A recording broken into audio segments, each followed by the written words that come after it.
and that is what our focus area would be. Just to set a context, in today's inaugural session, we heard the speech of Honorable Prime Minister. We'll also watch a AV in which he specifically mentions that we need to dream big.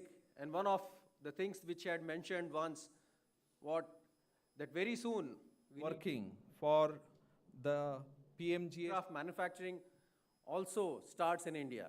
And the aircraft flying in the sky should have made in India written on them. Today, we are trying to follow in those footsteps. Three important developments which have taken up recently in state of Gujarat specifically.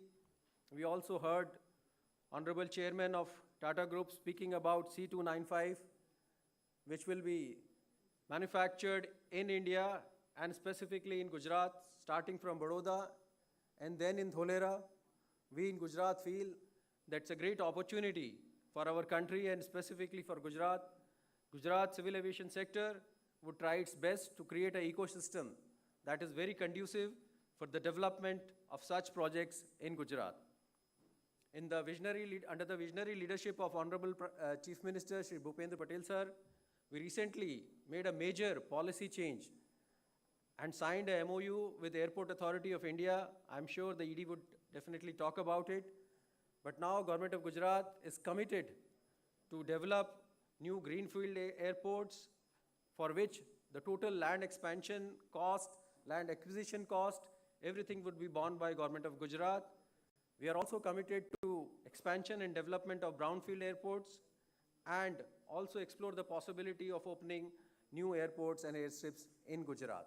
Gujarat already has second highest number of airstrips and airports in India, and we are committed to increase that number further. In fact, in last 1 year, we started international airport operations at 2 places, at Surat recently, and before that, Hirasar Airport. We are also in the process of making one of the biggest airports in India, that is at Dholera. Third important thing which recently happened was that we are all aware about the development of GIFT City. GIFT City, now the aircraft leasing facilities have also started in GIFT City. That is also a significant development for a state of Gujarat. Finance Minister, Government of India, Srimati Nirmala Sitharaman. We welcome the dignitaries on the dais. We welcome Dr. P.K. Mishra, Principal Secretary to Honorable Prime Minister. Principal Advisor to Chief Minister, Government of Gujarat, Shri Hasmukh Adiaji.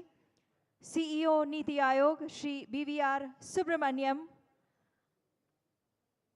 We welcome Shri Raj Kumar, Chief Secretary Gujarat, and Additional Chief Secretary Finance Department, Government of Gujarat, Shri J.P. Gupta. A very warm welcome to all the dignitaries and all of you. Namaskar, a very good afternoon to all of you. We extend a warm welcome to all of you to this seminar on Gujarat's roadmap for Viksit Bharat at 2047 under the aegis of Vibrant Gujarat Global Summit 2024. As referred by Honorable Prime Minister Shri Narendra Modi ji, the next 25 years of India is the Amrit Kal, during which the endeavor is to ascend to new heights of prosperity for India and its citizens, and also to make collective efforts to excel, to propel, to envision a new India. Striving in this direction, today's seminar involves discussions on Gujarat's role in driving India towards Viksit Bharat at 2047. Commencing the occasion, we now request Honorable Chief Secretary, Government of Gujarat, Shri Raj Kumar ji, for the welcome address.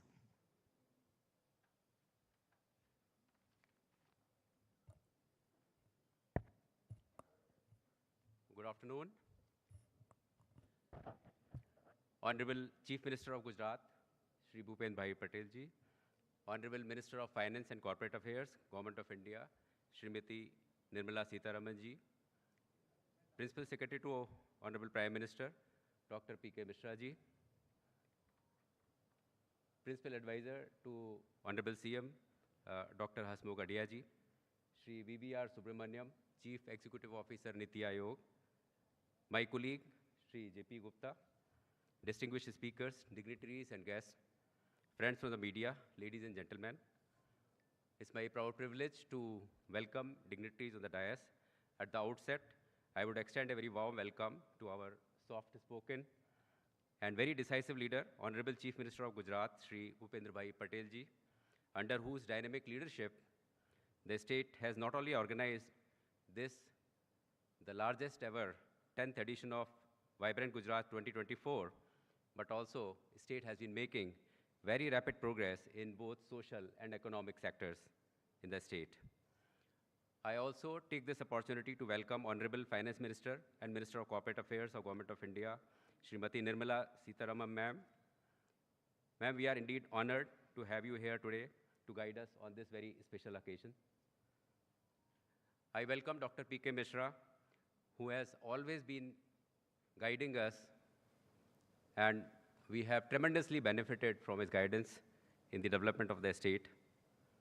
I welcome Principal Advisor to Honorable CM, Shri Hasmukh Adhia ji, who has been leading from the front in guiding us in the preparation of this very important vision report.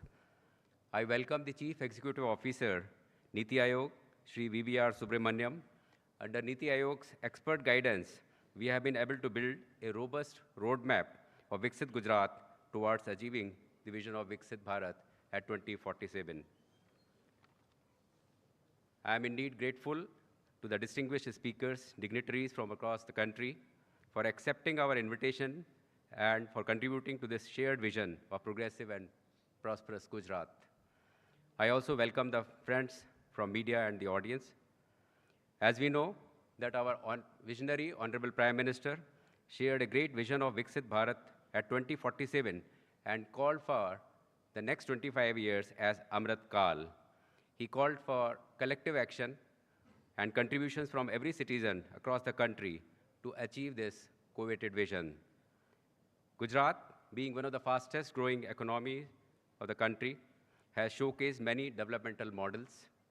Therefore, Gujarat is expected to play a major role towards realizing this vision of making India a developed country on the global landscape.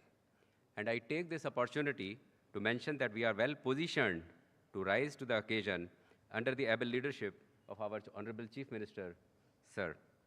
Our vision document, Viksit Gujarat at 2047, has been prepared over a span of last several months, and many stakeholders have actively contributed to shaping this vision document. Several committee meetings and workshops were organized, and discussions took place with departments, with people, and district teams to define ambitions and interventions and ideas for specific sectors. I would like to make special mention of the local industry bodies of CII, FICCI, for helping us engage with their members to get ideas and suggestions for the state's all-round development. In this exercise, we have built on our inherent strengths like strategic trade location alongside 1,600 kilometers of coastline, substantial manufacturing base, entrepreneurial culture, and a strong diaspora. In addition, we have also considered factors like urbanization, demography, and risks arising due to climate change. We have also considered global benchmarks and best practices in defining the aspirations for Viksit Gujarat. This document has been developed along overarching themes of living well and earning well. These themes focus on creating the most conducive ecosystem in Gujarat, which provide citizens with all essential infrastructure and services with ample and equitable earning opportunities. For this seminar, we have carefully curated 2 panel discussions consisting of distinguished speakers in the area of infrastructure development, women empowerment, manufacturing, agriculture and allied services, healthcare and nutrition, and sustainability. I am confident that today's seminar will not only provide us more insights to achieve our vision of Viksit Gujarat at 2047, but also dwell into ideas which will go a long way in working out the roadmap for implementation of this vision document.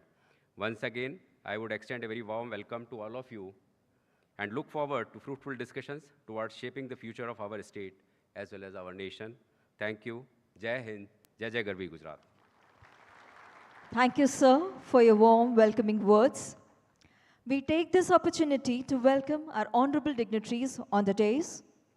May I request Shri J.P. Gupta, Additional Chief Secretary, Finance Department, Government of Gujarat, to welcome Honorable Chief Minister of Gujarat, Shri Bhupendra Bhai Patel.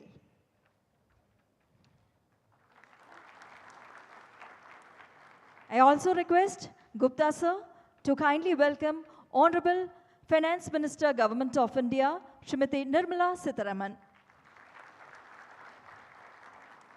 I once again request Sri J.P. Gupta ji to welcome Dr. P.K. Mishra, Principal Secretary to Honorable Prime Minister. Thank you. May I now request Ms. Anna Roy, Senior Advisor, Niti Aayog, Government of India, to kindly welcome Shri Hasmukh Adia, Principal Advisor to Honorable Chief Minister, Gujarat. Thank you. I request Secretary, GAD Planning, Shri Rakesh Shankar, to welcome CEO, Niti Aayog, Shri BVR Subramaniam. Thank you, and a warm welcome to all the dignitaries once again. Now, to enlighten us on the roadmap to Viksit Bharat at 2047 and cooperative federalism, we now invite Honorable Shri BVR Subramaniam, CEO Niti Aayog, for his address.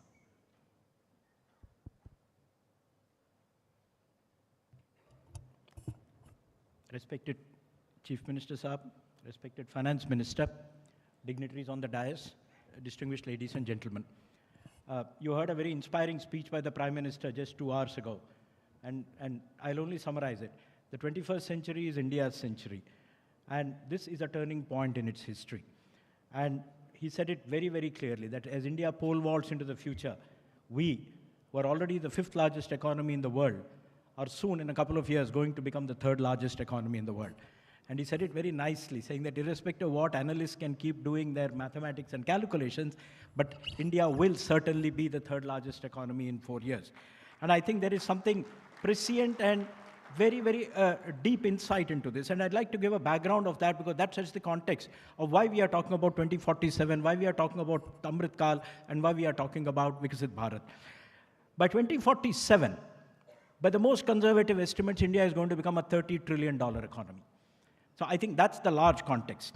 And therefore, it will be a Viksit Bharat, literally having all the attributes of a developed nation in the world.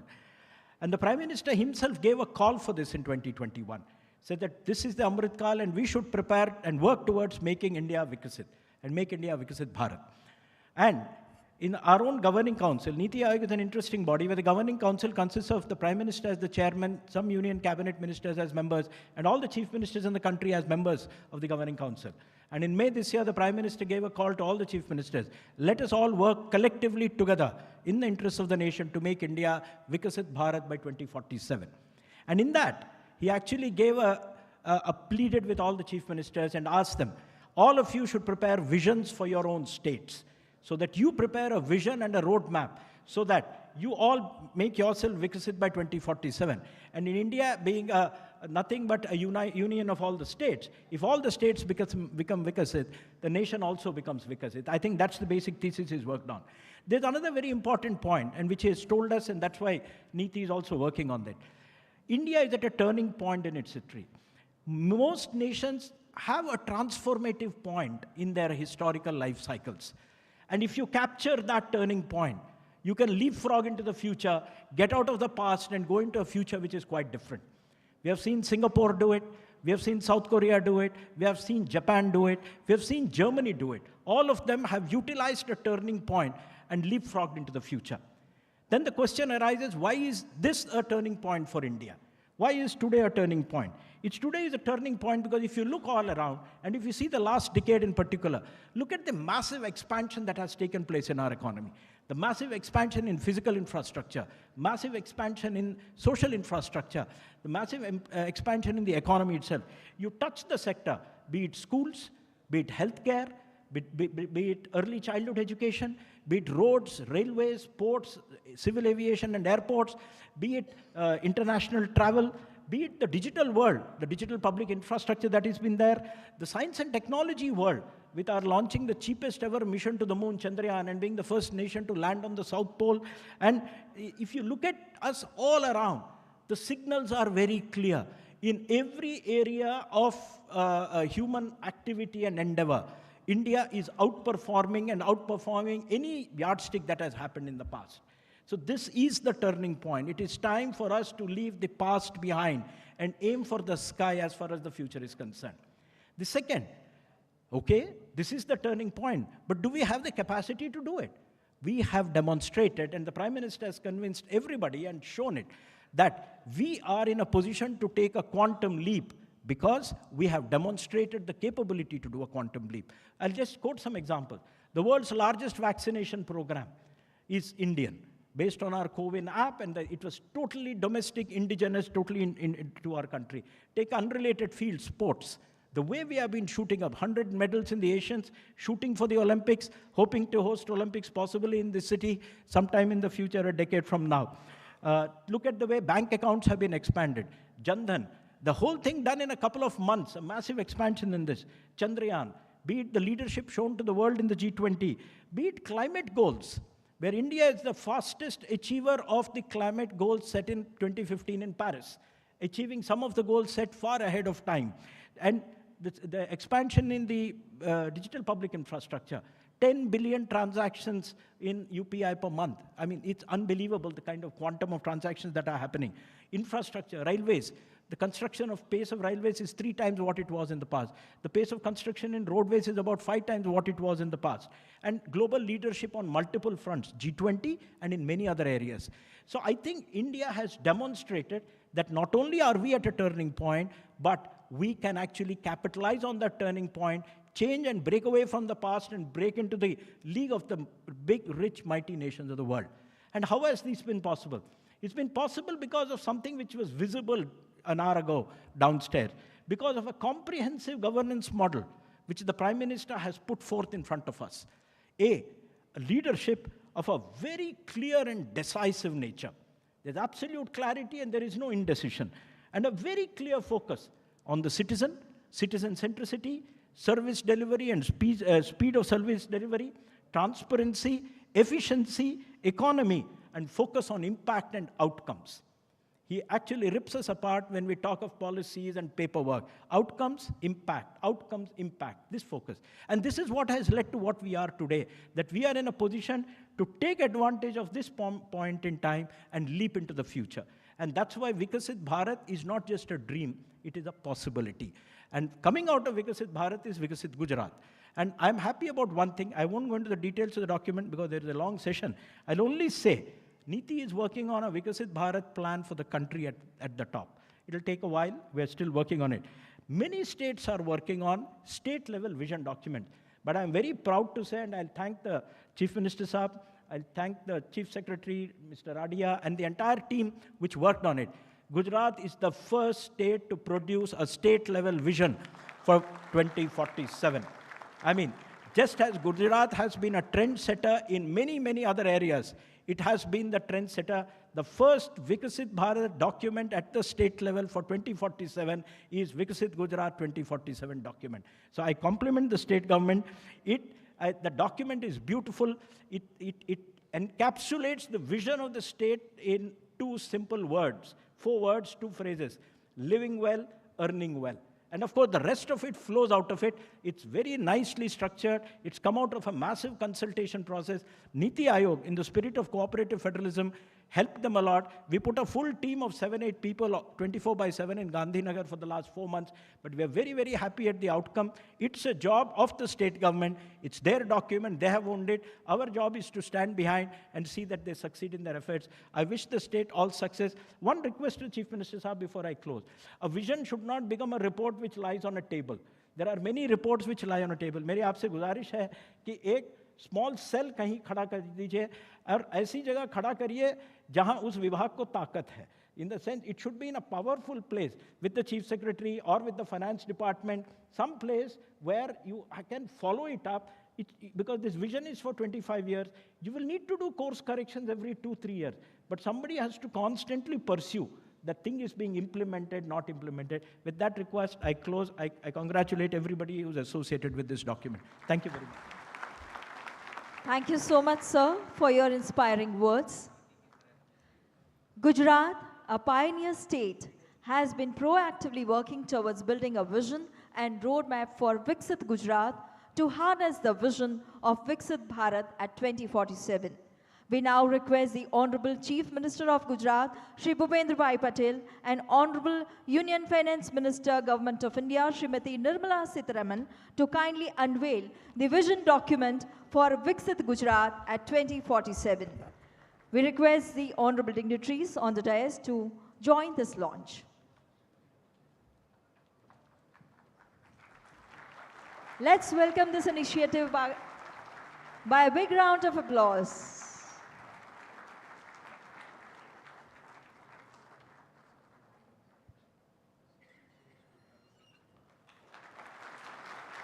The vision document for Viksit Gujarat at 2047. Thank you, dignitaries. Thank you so much. And now, whose able guidance and initiatives are constantly contributing to the progression of India's economic and financial sector, whose esteemed presence is gracing the occasion today.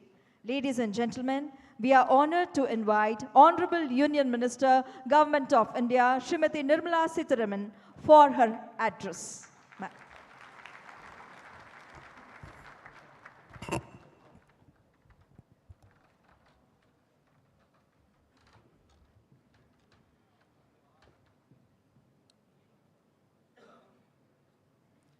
Good afternoon to all, very spirited audience. Dr. P.K. Mishra, Honorable Chief Minister of Gujarat, Chief Secretary, Finance Secretary of Gujarat, former Revenue Secretary, Hasmukh Bhai Adya, and also B.V.R. Subramaniam from the Niti Aayog. Today we are here to unveil which has got just unveiled, the vision document, Viksit Gujarat 2047. It takes visionary leadership, both at the center and also in the state, to be able to come with a document which is going to speak about specifics of how Gujarat is going to lead the way in reaching 2047 and attaining the goal of a developed India, wherein Gujarat's role, as always, will be that of a pioneer, a powerful engine, and so on. I also thank the Niti Aayog for having given its dedicated team, which prepared along with the officials of Gujarat this document. Just a few things which I would like to cover in this context is that since 2014, I can speak with certain authority that the approach between states and center has been of cooperative federalism, competitive federalism, and also collaborative federalism. And that is how today you find that states competing with one another to see who's going to contribute how much towards building a developed India in 2047. But even as we say that, earlier we've had, not with an intent I suppose, but the default setting has been a union to state kind of a relationship where it has been give for the union and take for the states, and that has been very comfortably accepted all the way. But from 2014, the fact that the Planning Commission had to be revamped, and Niti Aayog, which was more driven towards policy making and guidance, came in. It was a partnership with the states.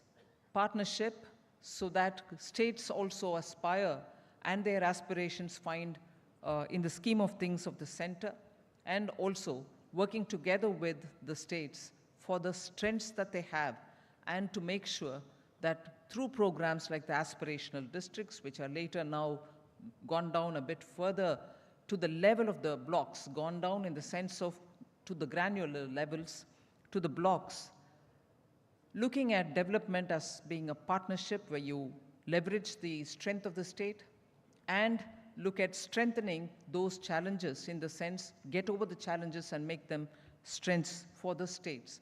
Therefore, I call it a partnership between the center and states. So this participatory approach is what gives us the language for thinking about how India can be reaching that target through the Amrit Kal, the 25 years between now and 47, that we can reach to build a developed India, not just in terms of what will be reached, 30 trillion US dollars by 2047, but also with the 30 trillion inclusive, empowering growth for all citizens. So Viksit Bharat Agenda is a comprehensive vision plan which is being developed by Government of India. I appreciate the effort of the state in getting this already on board. India today is at a turning point, is what the previous speaker has been saying. 21st century will be our century is one thing, but even by 2027-2028, it is believed that we surely will be able to reach the third largest economy goal, about which Honorable Prime Minister has been speaking with a good sense of confidence, and that is because people of India have met with the challenges post-COVID and built the recovery on a strong footing. And therefore, it is possible that we'll be the third largest by 27-28, but also that our GDP will cross $5 trillion by that time. By 2047, as I said earlier, it is a conservative estimate that we'll reach at least 30 trillion in terms of our economy. But one emphasis that I would like to place is Viksit Bharat is one of the Panch Pran about which Prime Minister had spoken about. And Panch Pran actually marks the soul of Viksit Bharat. Panch Pran is the one with which we had targeted 2047 as the developed country goal. But together with it, the emphasis to remove the colonial mindset which has been in us and which is important for us to get over has been very clearly emphasized on. Enormous work has to be done. People, the states, stakeholders, central government, all of us will have to work to achieve that. I'd like to highlight only about 6 or 7 specific milestones, which I call milestones, but they are the foundational pillars on which Amrit Kal is going to put all the efforts together to take India into that Viksit Bharat by 2047. Antyodaya is for that inclusive growth, in which, of course, you know about the free food scheme. I'm not expanding on it. But empowering aspect of it is the Swanidhi, which can be taken as a very important example. 57 lakh loans have been granted to street vendors so that the smallest of small person can build his entrepreneurship based on those sovereign guaranteed, in a way, collateral-free loan which they get.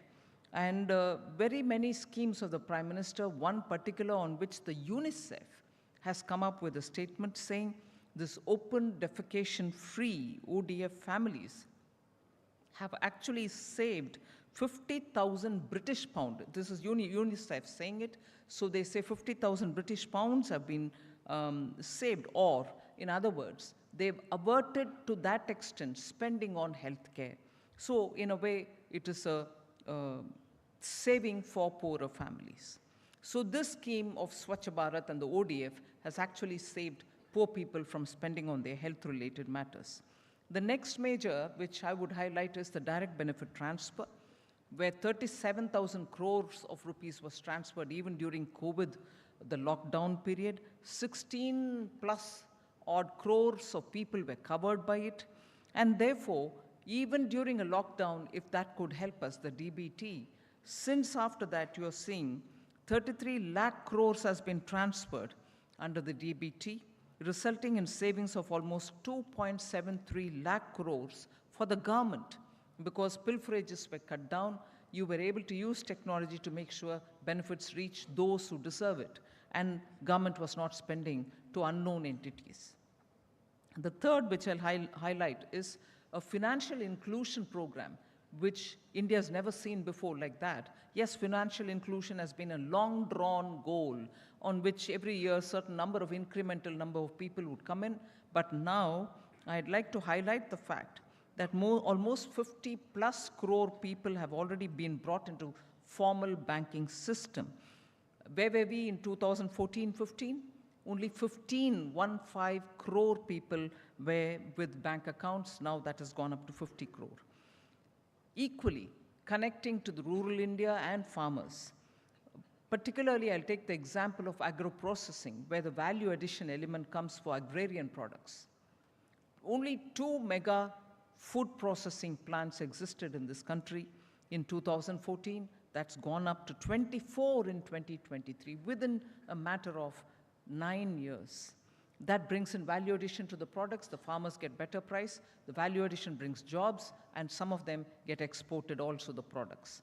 The other highlight which I like to bring in as the pillar for Amritkal, on which Amritkal is going to build towards a Vikasit Bharat, is about the emphasis given on sunrise industries.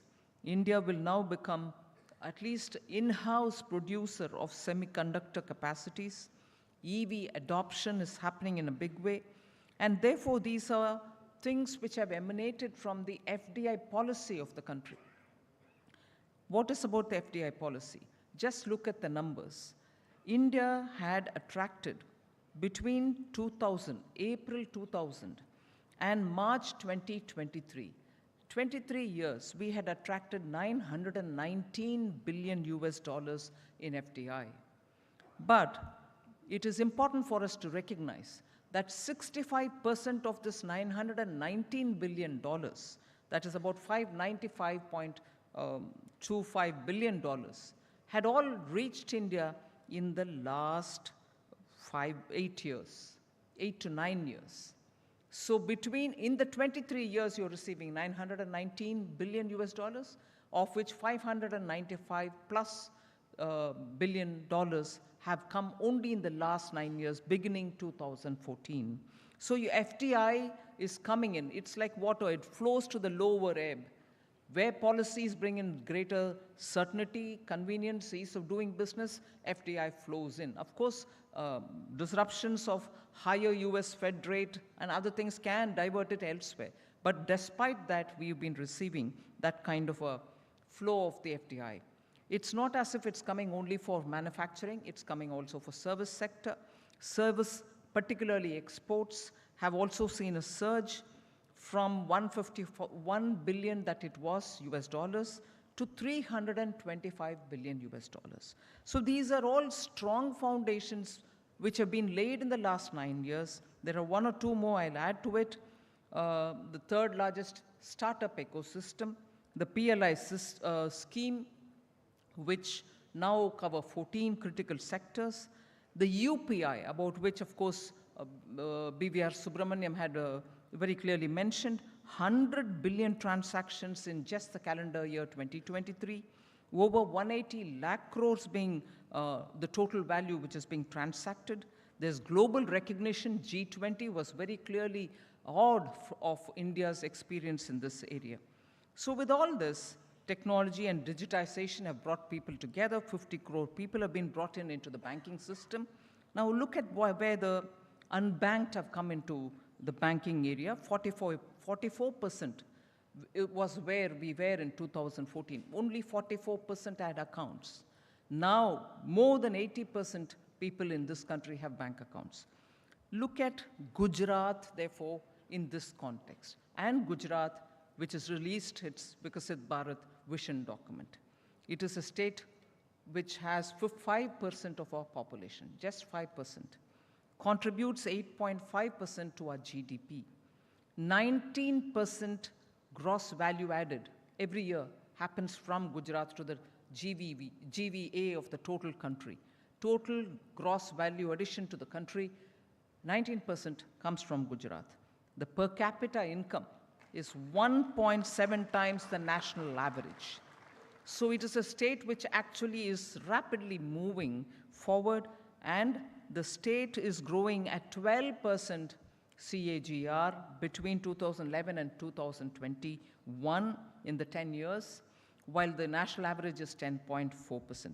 So rightly, we are here in Gujarat talking about its vision for 2047, and certainly 2047, which is going to be developed country for India, and in that, the engine of growth, I see Gujarat being very clear in its vision. I welcome the document, and I'm sure the people of Gujarat, under the leadership of the Chief Minister, will be able to move in that direction. Thank you very much. Thank you so much, ma'am, for your insightful address. Under the mentorship and guidance of Honorable Chief Minister of Gujarat, Shri Bhupendra Bhai Patel, the state of Gujarat has steered towards progress, ensuring the overall development of all sectors. Gujarat has emerged as role model state for the country and now is gearing up to harness the vision of Viksit Bharat at 2047 through Viksit Gujarat. We are honored to invite the resilient, empathetic and inspiring leader, Honorable Chief Minister of Gujarat, Shri Bhupendra Bhai Patel, for the keynote address.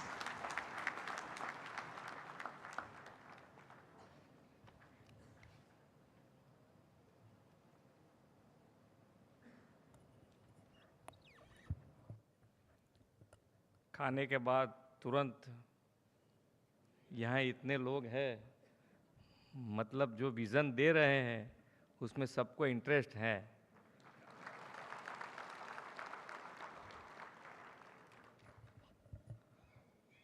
और सुब्रमण्यम जी जो बोल रहे थे वो हम पक्का इसका ध्यान रखेंगे, ये डॉक्यूमेंट नहीं रहेगा।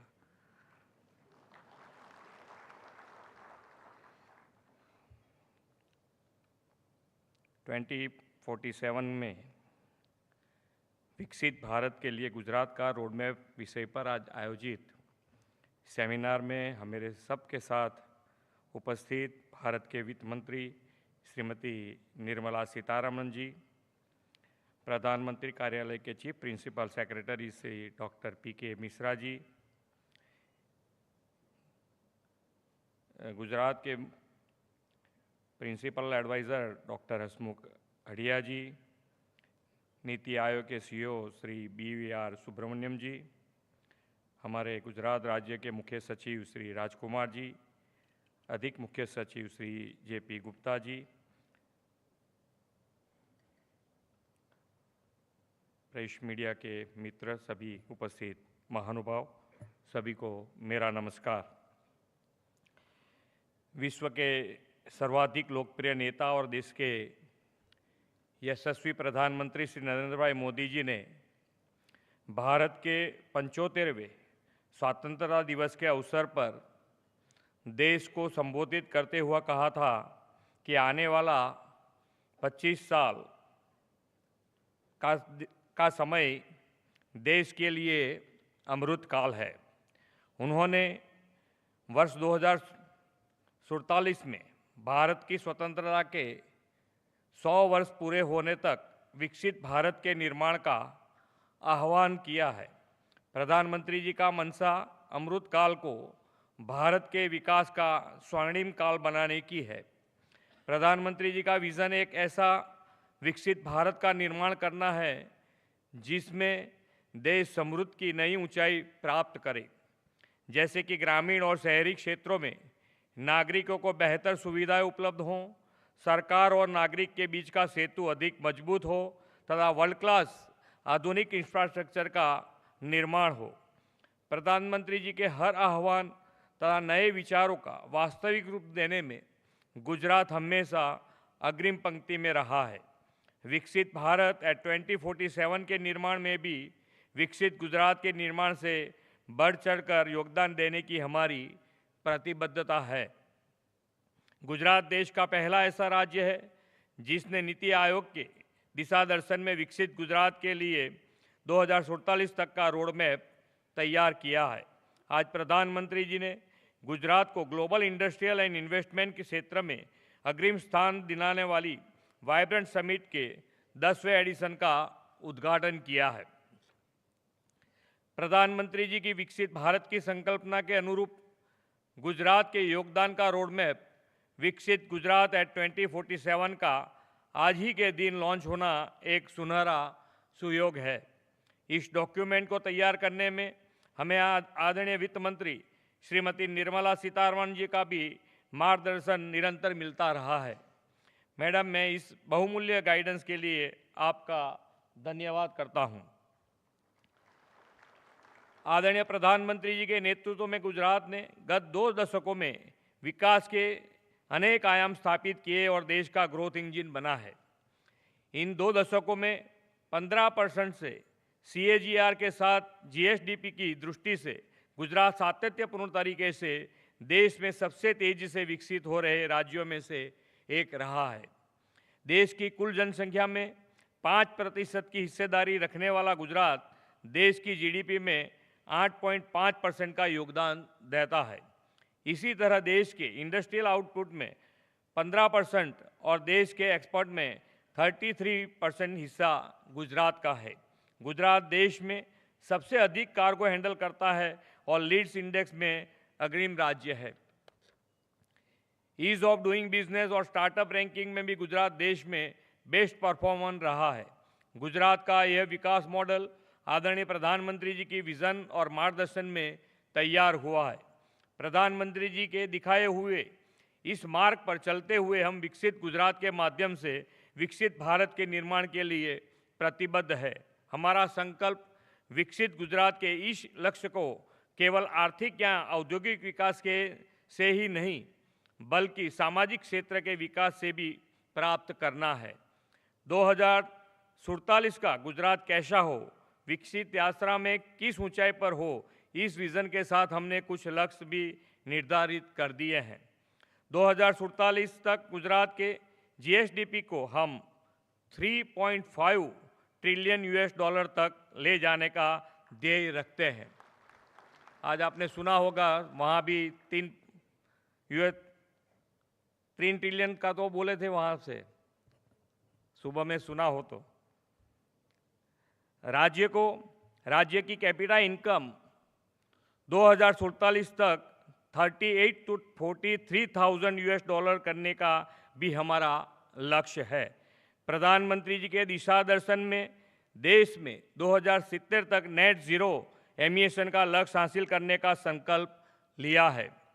गुजरात को इससे पहले ही 2047 में नेट जीरो एमिशन बनाने के टारगेट के साथ हम काम कर रहे हैं।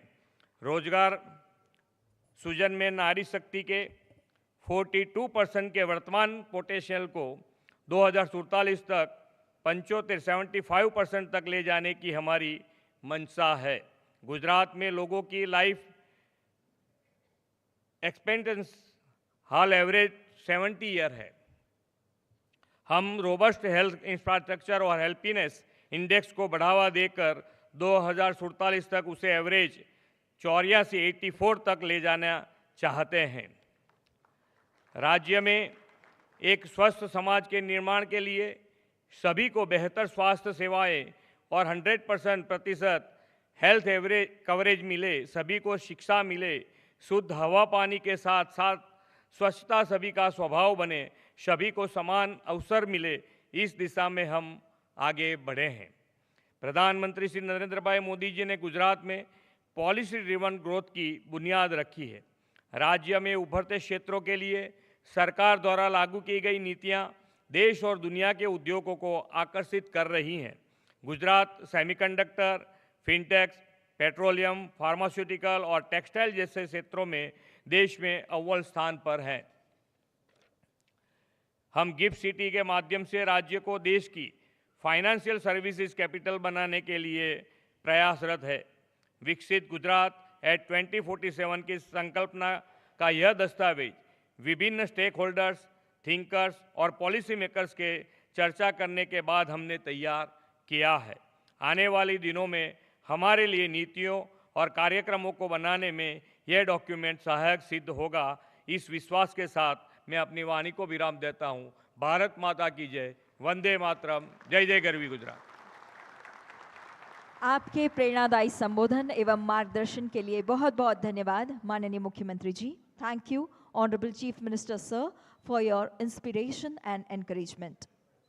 We would like to express our gratitude by presenting a memento to our honorable dignitaries at this juncture. I request Shri J.P. Gupta, Additional Chief Secretary, Finance Department, Government of Gujarat, to kindly present a memento to Honorable Chief Minister of Gujarat, Shri Bhupendra Bhai Patel.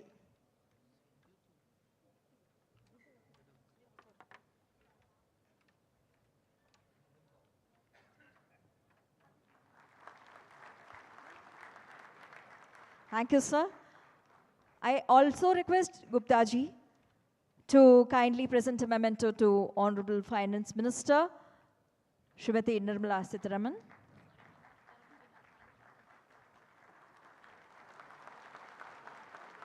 A traditional shawl from Gujarat. We also would like to present a memento to Shri P.K. Mishra, Dr. P.K. Mishra, Principal Secretary to Honorable Prime Minister.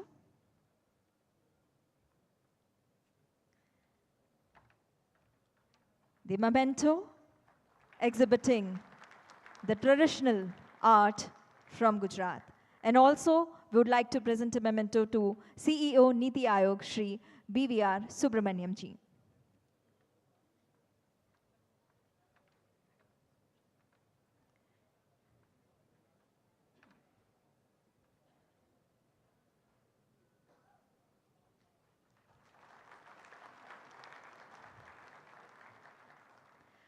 Thank you so much, dignitaries. And now I would kindly request the dignitaries to please step forward for a group photograph.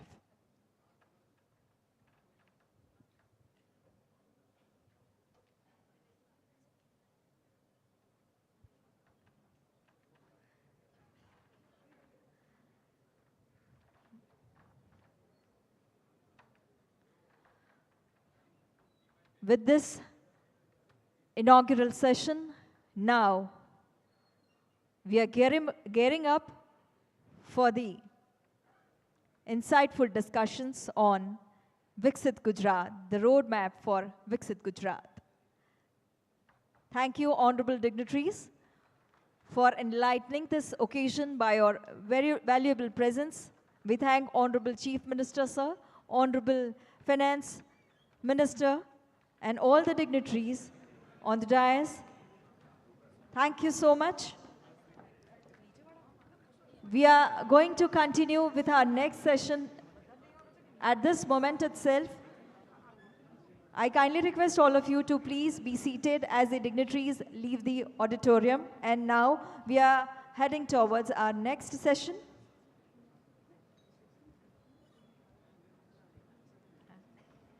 So we are moving on for the presentation on perspectives for Viksit Gujarat at 2047.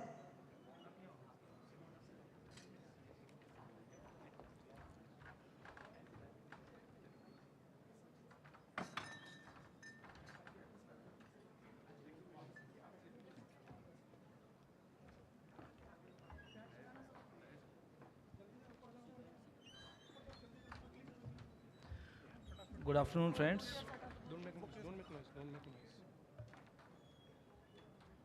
We have just launched called Viksit Gujarat for Viksit Bharat in 2047. It was a clarion call by Honorable Prime Minister in 22 when country completed its 75 years of independence, that when country celebrates 100 years of its independence, there should be an aspirational statement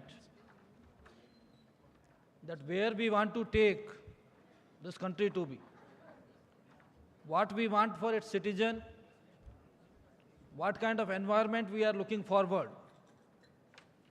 And I am happy to present before you that taking that lead, Gujarat has come out with a document. It has taken immense effort, and if I dare say, courage, to come out with this document, because we have admitted where we stand today and where we want to go. I'll just start with last 2 decades of Gujarat. Why I say last 2 decades particularly? That we had a momentous occasion on 26 January 2001. That was the day whole country was celebrating its Republic Day, but exactly 8 o'clock 56 minutes in the morning, just 4 minutes before the flag hosting ceremony took place, we had a devastating earthquake striking Kutch. It was a very, very big disaster in the history of Gujarat. About 16,000 people perished, thousands of buildings collapsed, and Gujarat economy, and if I dare say, the morale of Gujaratis, which is never say die spirit people, was at rock bottom. And that was the time PM gave this call. Afat mati avsar shodho. We are looking for opportunity from adversity and development from disaster. These are some of the figures. I want to particularly invite your attention to the first slide. Gujarat was contributing 5.2% to national economy, and today it contributes about 8.5%. Whole of India has grown, but Gujarat has grown faster than India. And if you were to take any region in the world, Gujarat will probably be still a leading light in the development. This would not have happened but for sheer determination and the vision which was given by Honorable Prime Minister when he was Chief Minister. I'm not referring to other figures, they are very obvious. Gujarat, if you look forward, has got both opportunities and its own share of challenges. We have got a demography, more or less mirroring India's demography. We'll have huge working population, but Gujarat has distinct advantage of being manufacturing hub of India. The data which was Honorable Nirmala ji was referring to, that Gujarat is manufacturing capital of India. Almost 1/5 of Indian manufacturing comes from India, comes from Gujarat. But at the same time, there are challenges. Gujarat almost faces one disaster every year, be it cyclone, drought, earthquake. We are a coastal state.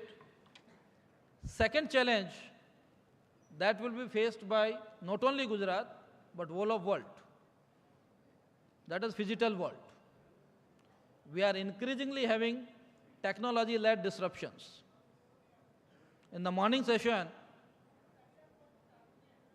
Reliance Industry Chairman Mukesh Ambani did mention this part, that the coming decades are going to decide that which part will develop, one which handles technology to its requirements, its development well. And one of the greatest challenge that all of us are going to face is this digital challenge. Gujarat has got its own strengths, be it geographical, cultural, manpower-wise, natural advantages it has got. The biggest advantage, if I were to say one, two. One is longest coastline in Indian coast, 1,600 kilometers of coastline. So for centuries, it had seafaring people, but in modern Gujarat, port-led development has been one of the remarkable achievements of Gujarat.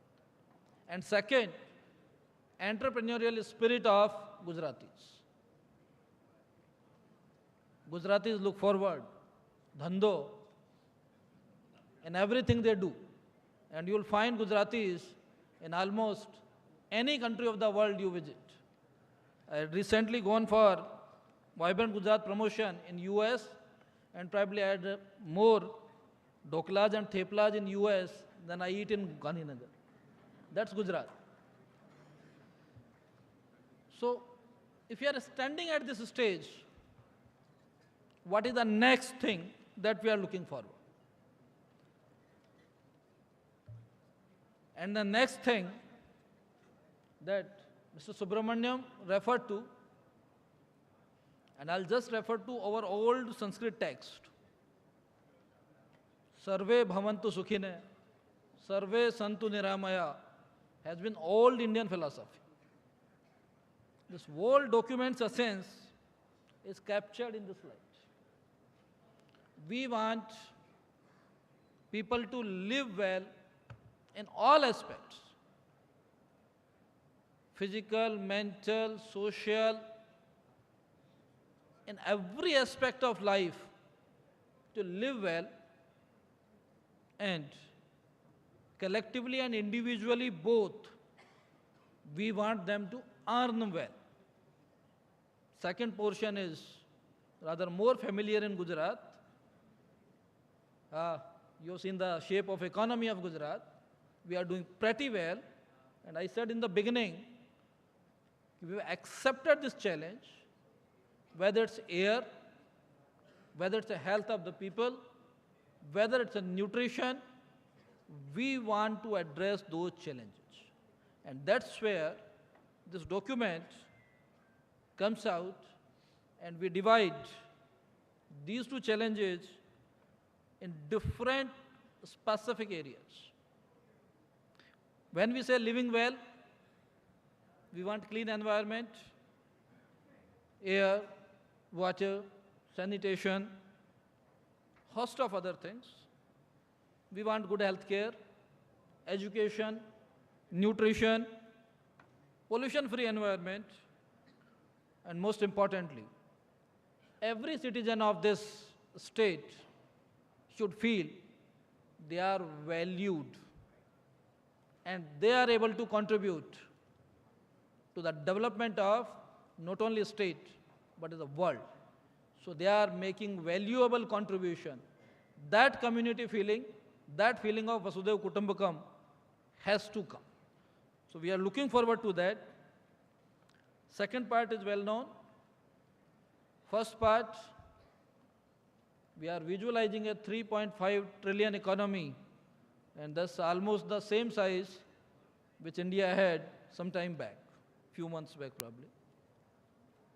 This is almost 14 times the economy size we have got today. And many people will wonder whether Gujarat can do it. I'll request all of you to please look at the data of Gujarat's economy of 2012 and today. We have grown in 10 years almost 10 times. So if you can grow 10 times in 10 years, this figure looks achievable, perfectly achievable. And second commitment that we want to make, I insisted on that figure to note my first point. From 5.2, we have grown to 8.5%. When we are visualizing 5 trillion economy for India, we made this commitment to ourselves that what should be Gujarat's contribution. If we are calling ourselves growth engine of India, we have to take the lead, and we plan to take this percentage from 8.5 to 10. So Gujarat should be contributing 10% of economy with 5% of population and 6% of area. That is the economic strength Gujarat wants to put up for 2047.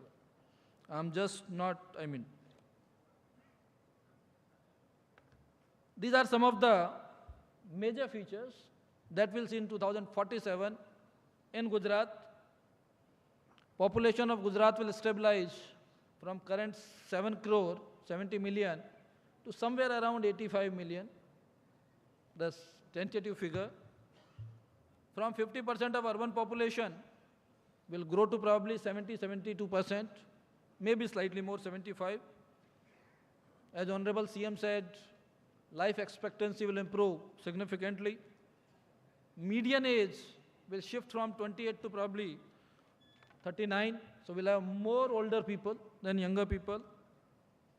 We wish to reduce a lot of these indicators which define poverty and inequality in the society. Economy figures you have seen. Second figure is another landmark of Gujarat, exports. We have been talking of export-led economy every time. Gujarat contributes almost 1/3 of exports from India to the world. That is the strength of Gujarat, which we want to keep it. So coming to specific areas, this I gave as a background. I'll quickly run through that what are the specific pathways of this journey which we want to undertake in next 25 years, the Amrit Kal. And these points we have summarized in 11 specific areas which constitute the report. 4 areas deal with living well, 4 specific areas deal with earning well, there's certain bit of overlap definitely, and 3 areas deal with overarching factors which we can say infrastructure or enablers. These 11 areas, there could be many more classifications and differentiations, but we have made the report on these.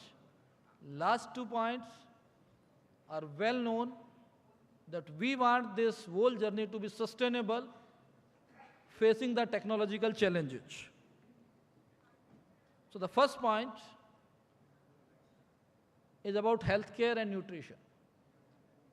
This is one of the biggest requirements for living well. And this is one area where we have accepted the challenge. That the current situation is good, but it could be far better. So we want to improve universal access to health, have better nutritional level for people, particularly women and child, old age people, and the whole capability to deliver that needs to be upgraded. So the biggest of the challenge area in living well is health and nutrition, and that area we want to put up straight away that if you want to have a vision document for 2047, this needs to be addressed in all respect. Second challenge is about education and skilling. We have technology which is changing. We have economic shape which is changing. From manufacturing to service economy is growing up. So to deal with the challenges of economy as well as to ensure that people have got that capacity that they can take advantage of the changes, we need to do that. Here, we have some specific points. We want to improve the gross enrollment ratio in secondary and higher education. This is still not at the level which can be said to be a benchmark of a developed society. We accept that challenge. Simultaneously, we want that Gujarat should have a skill getting embedded into education system so that people can take benefit of the economic and technological changes which are taking place. To achieve this, we want to have transformative changes in the whole sector. Third, every society wants art, culture, sports, these to develop so that people can enjoy, people can express themselves better. This, not only for people's enjoyment, it contributes significantly to the economy also. So the third area that we are picking up, whether it's a Garba, which recently has got recognition worldwide, to all our icons of civilization, from Dholavira to Statue of Unity. Ideas to promote, and we have put our necks out for Olympic 2036 also. So Gujarat wants to put this whole thing on the forefront. This is just another bit from our side that a society which aspires to be a developed society has to give its due to women. We can't just keep this segment lacking in capacity or participation in the development process, in the society building process. That's why this particular area has been selected as one of the specific areas that we want to address the issues which concern women. Obviously, the basic capacity issues, health, education, and then bringing them forward and participating in all sectors of economy would be very, very vital and important. So this one area will be all encompassing different sectors. Moving forward, industries, Gujarat's strength, and we want to build on that. Today, Gujarat's economy, though it's developing well, but you'll be surprised to know more than 44% of economic contribution in GSDP comes from manufacturing sector. A lot of people would say that this is not the sign of a developed economy, because developed economy has more of service sector, but this has been Gujarat's strength. And we don't mind industry to retain its position, its strength in coming days as well. So, we want to focus on new age industries, which are high-tech, clean, have greater value addition. Idea is to build on that strength, looking to be more futuristic. So this will continue to be, we expect that manufacturing sector will continue to be a strong area of growth for Gujarat. But services can't be lagging behind. So we want to put twofold things for services. One, that the participation in the service sector should increase from Gujarat. That is IT, ITS, FinTech, GIFT is a prime example of that. These modern services, which are more and more in demand, Gujarat should be contributing to that. Secondly, inviting people to tourism, leisure, and host of other services which Gujarat can offer. So Gujarat wants to develop service sector locally as well as want to contribute in a bigger way to service economy of the country and world. This is going to be one of the direction which is for future.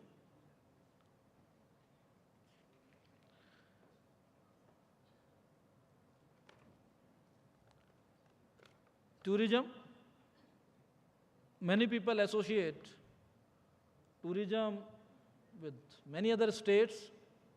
If I were to give just one statistics, last year, Gujarat had highest number of foreign tourists in the country, beating all the traditional states. Because in the last decade or so, we focus strongly on natural advantage or the civilizational advantage that Gujarat had. About 12 years back, nobody knew what the White Desert is. The Statue of Unity had just come up. We had Gir.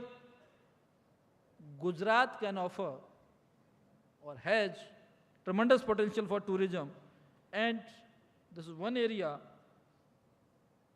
we want all of you to breathe Khushbu Gujarat ki.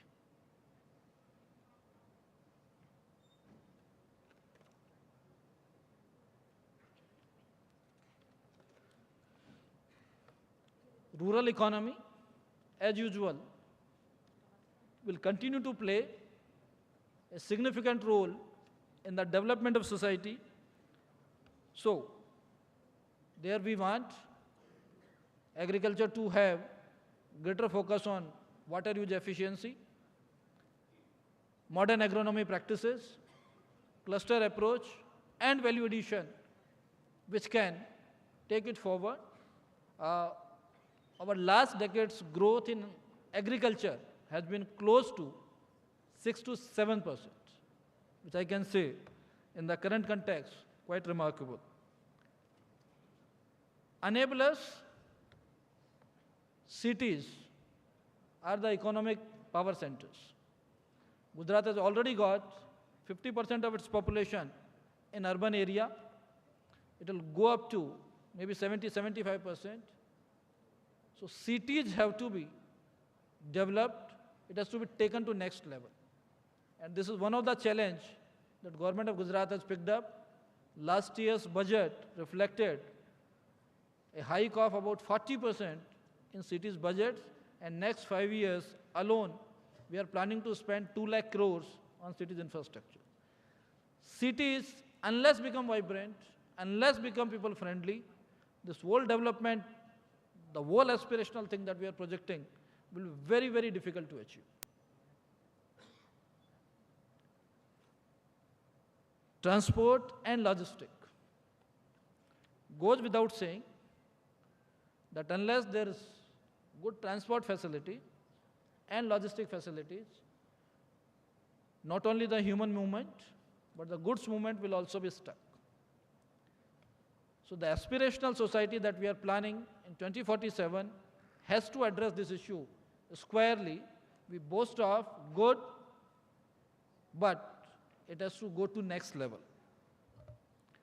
The last point,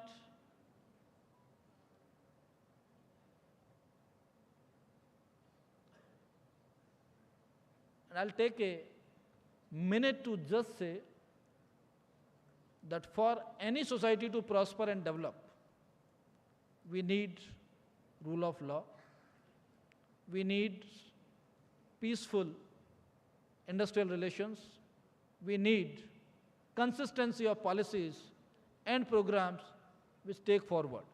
So governance will be one of the key agendas that we think, if you have to go to 2047, has to be there. So that there is a cohesiveness, there is a uniformity of approach, and everybody feels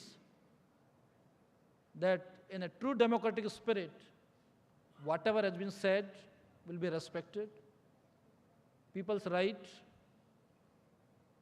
will be respected, peace will be there, and society will live in harmony.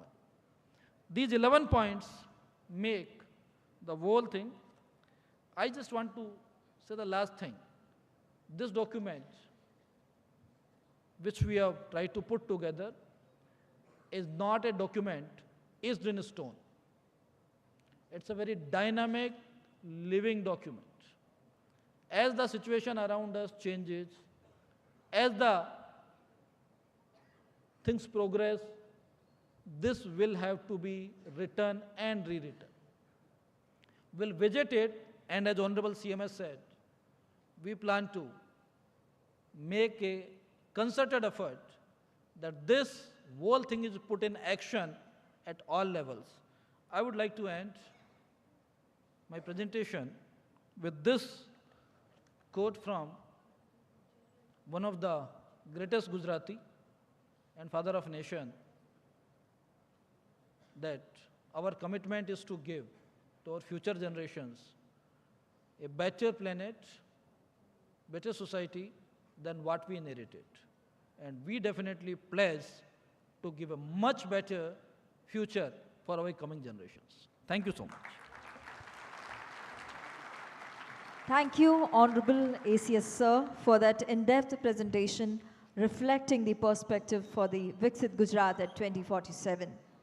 And now we move towards our first technical session and panel discussion.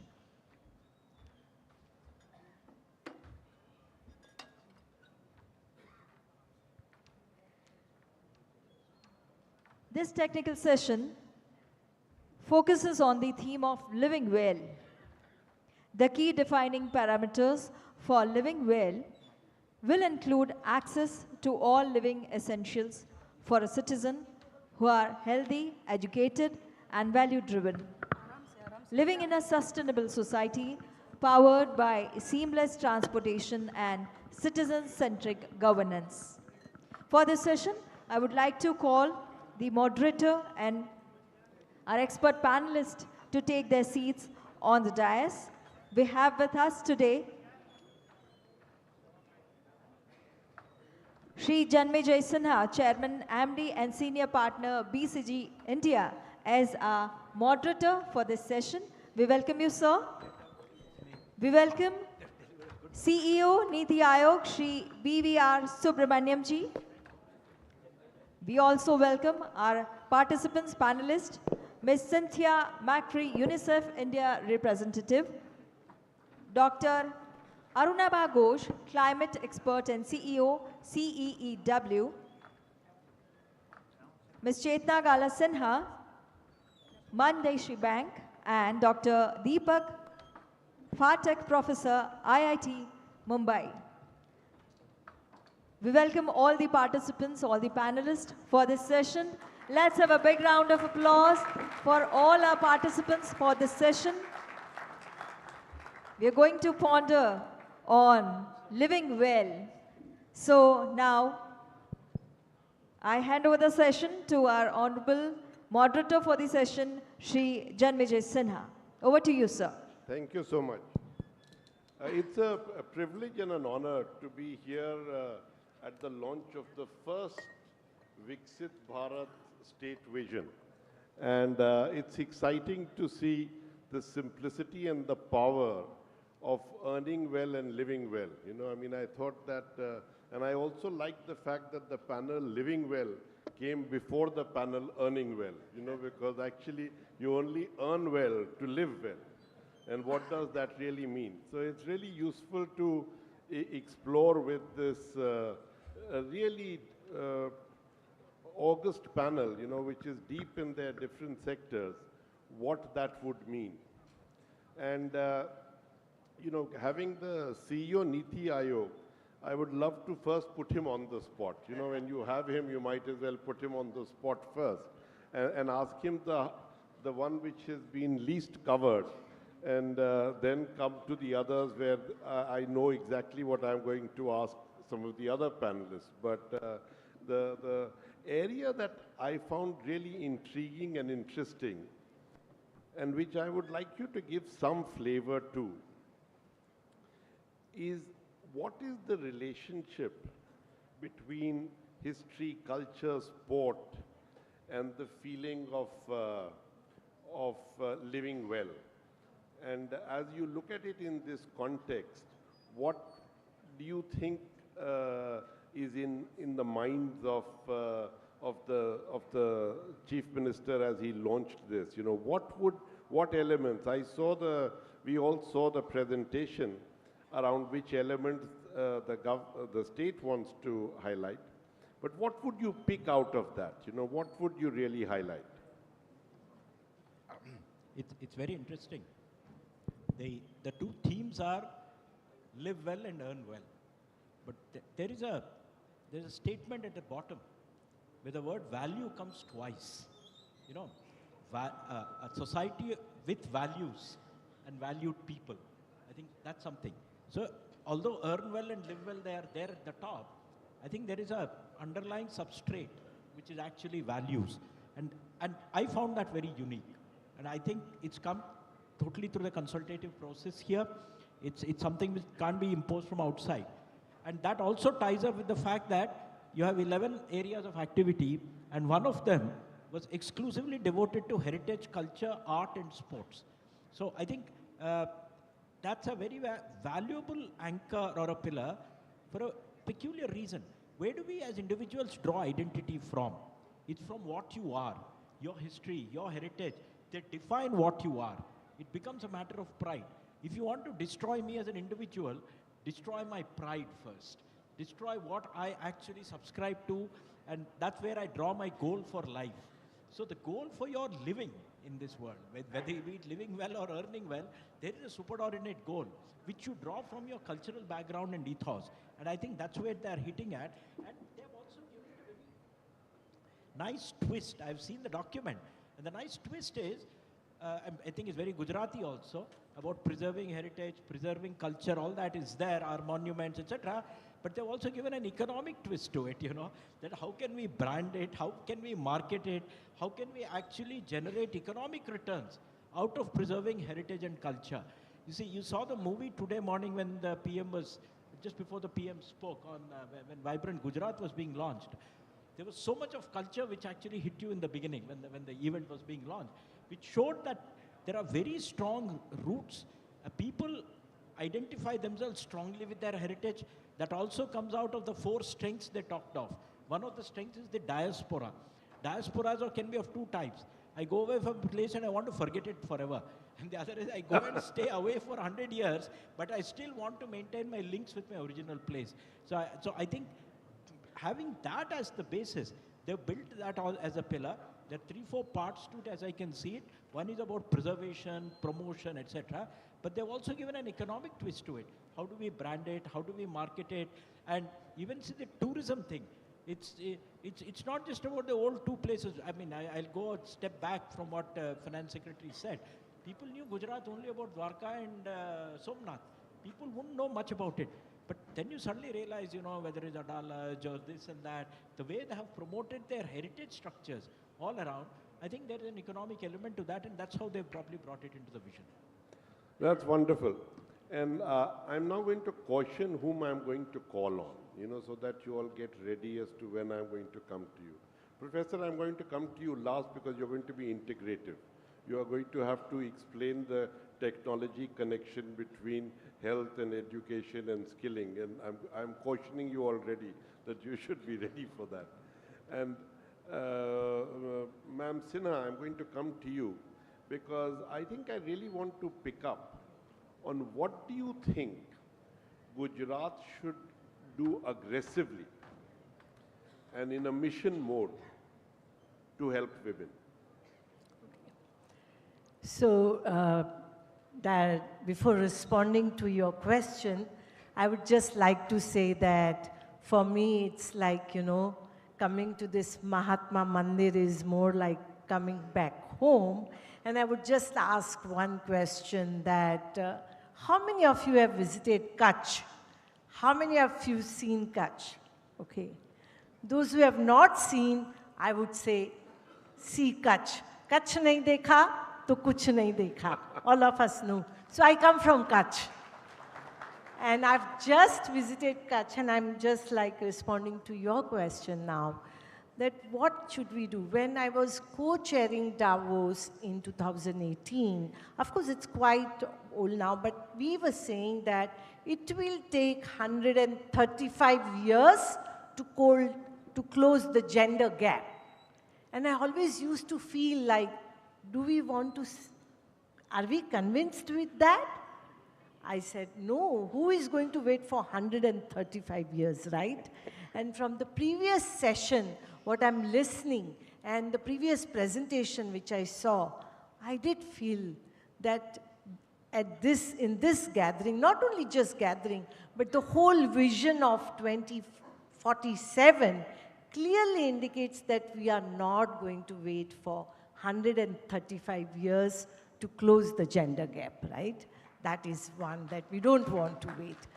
Now coming back to how do we address these issue of women empowerment or gender? I would like to take all of you at the very grassroots level and narrate one story that from whom I have learned. These are the women in the drought-stricken area of Maharashtra, wanted to do savings, no education, no schooling, no travel, no exposure. And they wanted to save, but the banks were not ready to open the account. This is 2 decades back. And we thought, why don't we start a bank for women? Where everybody said, you cannot do that. Nobody believed in it. And they said, you cannot read and write. What are you thinking? But you know what women said? We cannot read and write, but we can count. And they challenged the Reserve Bank officer, ask us to calculate the interest of any principal amount. If we fail, don't issue the license. Tell your officers to do it without calculator and see who can calculate faster, right? I think women have this power. It's our responsibility to tap that power, and they never give up. So I strongly believe that in this situation also, if all women, they have decided, it is actually matter of us to believe in them. And if you believe in them, as our finance minister said, that in we have witnessed how many digital transactions are taking place in this country. And I would like to tell you that I come from a small village in Satara in Maharashtra, where our women use QR code to do the payment, right? Who have not been to the school. And I go to New York and Washington, D.C., where I see the dollars, the note in the purse of women. So what I'm trying to say is, I don't say that we are great, but what I'm trying to say is that we have that capacity, we have that potential, and women have that aspiration. It's a matter of tapping them. And actually, women-led development we talk about in digitalization, our women have shown to the world that we can achieve it, and I would just end here. That's why No, I'm not going to let you, because you said that you challenged 135 years. So that's okay. So tell me, what do you want to achieve by 2030 and what do you want to achieve by 2047? Sure. By 2030, I have a confidence that the whole digitization in India will bring women at the center in the financial world. And when I say financial world, it's not just doing transaction, but 2 things: leading businesses and creating jobs. That is 2030. Now I come to 2047. We'll have a wealthier women. Okay. They will unlock the private capital, and they will invest in women's business. Great. Dr. Ghosh, I'm coming to you now. You saw in the presentation that urbanization was a core part, a central part of being developed, Viksit. Now today I must say that you all see me looking fat, and I'm going to blame the climate and the pollution. I can't go for my morning walk in Mumbai these days because the EQI is close to 300. What do you think every city has to do that the EQI actually becomes less than 50, as was there in this presentation? Thank you. First of all, let me congratulate the government of Gujarat for coming out with the first state vision for Viksit Bharat by 2047. Exciting day, and as Mr. Subramaniam said earlier, let's make sure we take the research to action. Let me answer your question. with a proposition to the audience here that this setup of this panel today, that you live well and then earn well, should not be an accident of panel design.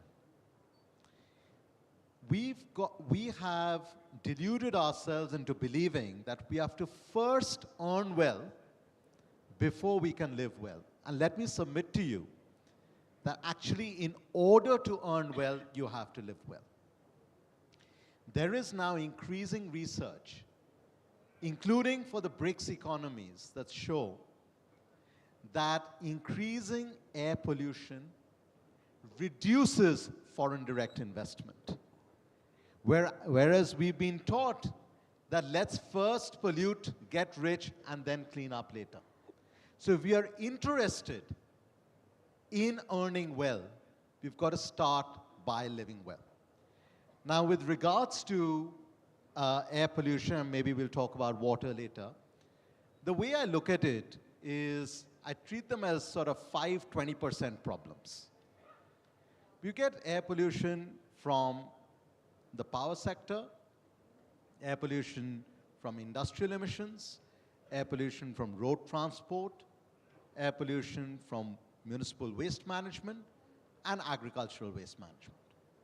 Now that proportion will vary. 4 of Gujarat's cities are the non-attainment cities under the National Clean Air Program. 3 of them have already demonstrated progress against the 2019 baseline. But the sources of pollution are different, whether it's Ahmedabad or Surat or Rajkot. So we've got to obviously have a data-oriented approach.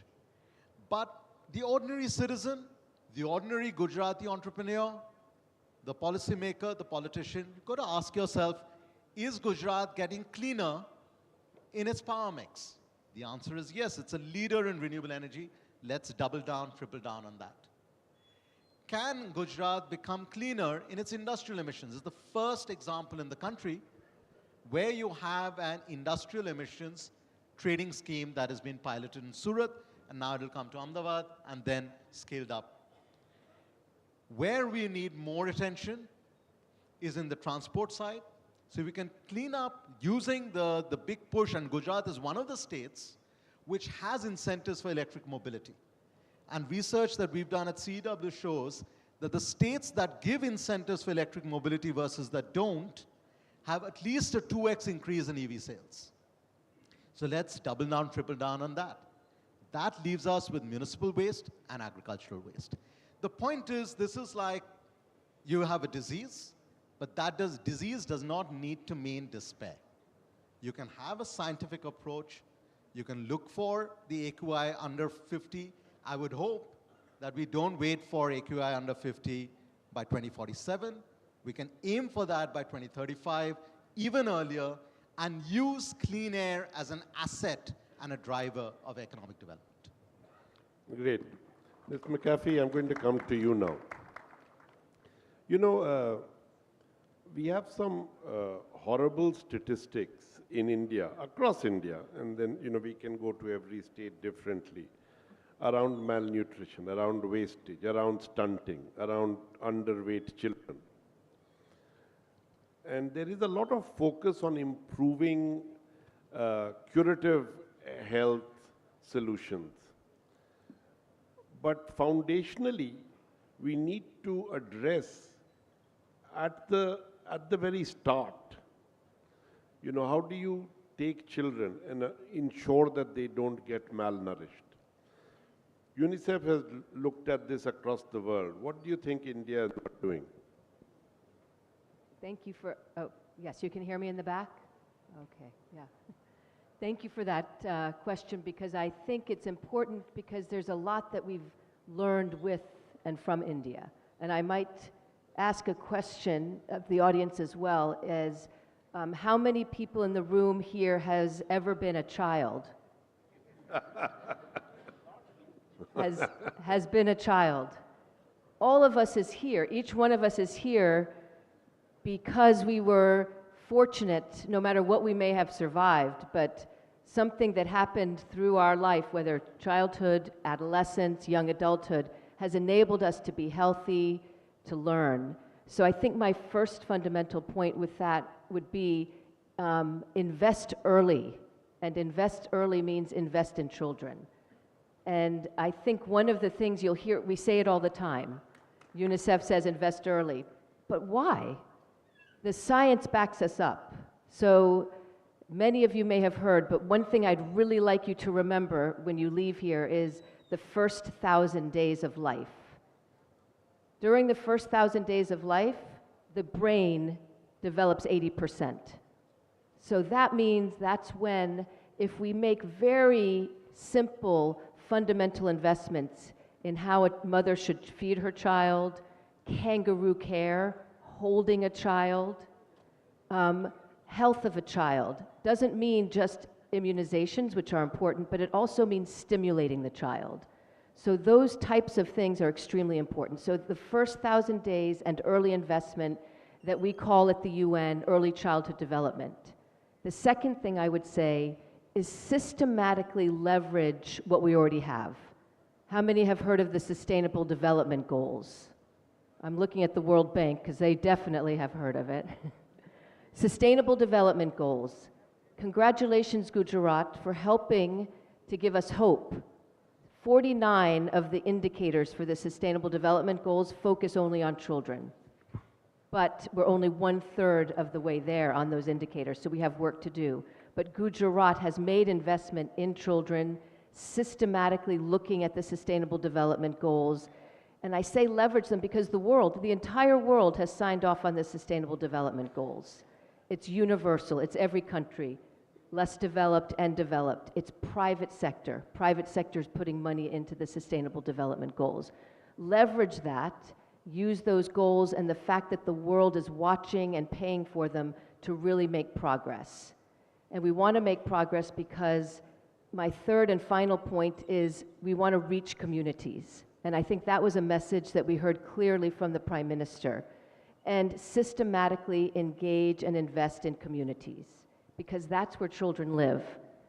India has made tremendous progress. Almost 90% of children are born in institutions, which means at their birth, any complications, any issues are identified quickly in an institution.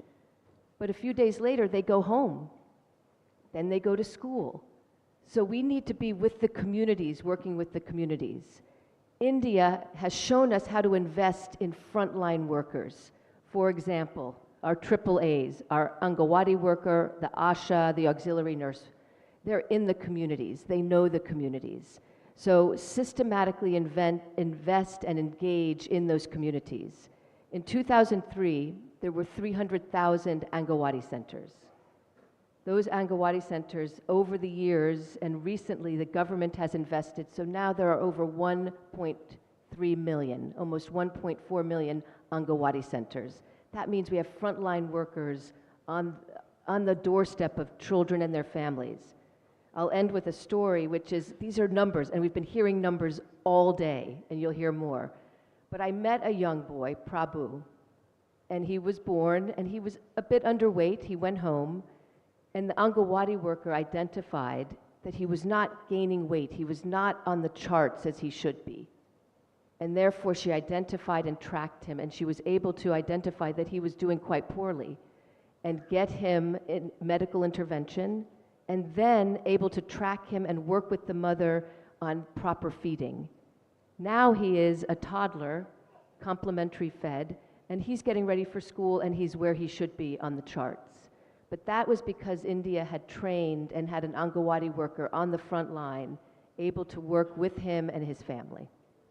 Great. Professor, I'm going to come to you. You have created the best computer science department in India, right? Everyone says that. So, and now I'm going to give you a challenge which has perplexed me. And all the problem when laying the line, road comes up, railway bridge comes up. This is happening when our country is moving from 2 to 4 trillion. In next 8 years will be 8 trillion. And as you said, rightly said earlier, the way we are growing, we have grown 7.5 times in 30 years. By 2047 will be 30 trillions. So much of work has to be done. So many express highways, national highways, roads, bridges. So we will have to have a proper planning. there has to be a digital tool. Our Honorable Prime Minister had the brilliant idea of, and as you see in Gujarat also, we have got so many projects, Dolara City, Gift City, Dream City. Dream City is the world's largest city, largest office complex. So now there have been a lot of challenges. So this tool is very handy. Our Honorable CM recently launched this tool. Aim is to synchronize and harmonize. So CM साहब आ रहे हैं तो CM साहब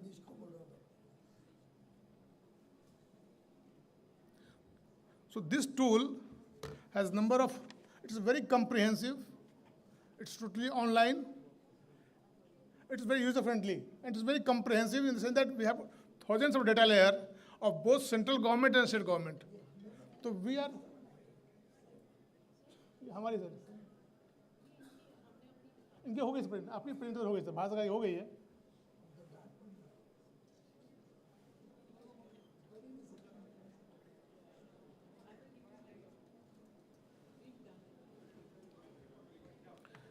The idea is to have ease of doing business.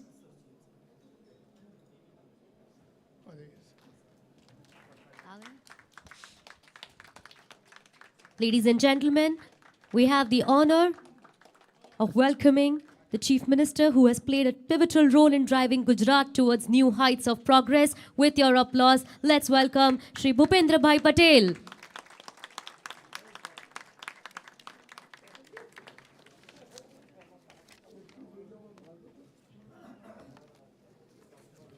May I please request Shri M.K. Das sir to welcome our Honorable Chief Minister Shri Bhupendra Bhai Patel.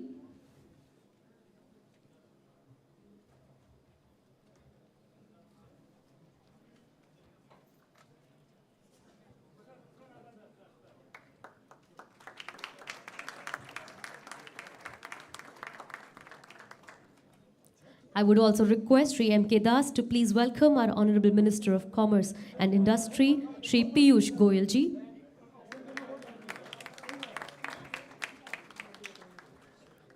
And I would also request M.K. Das sir to please welcome Shri Harsh Sanghvi ji.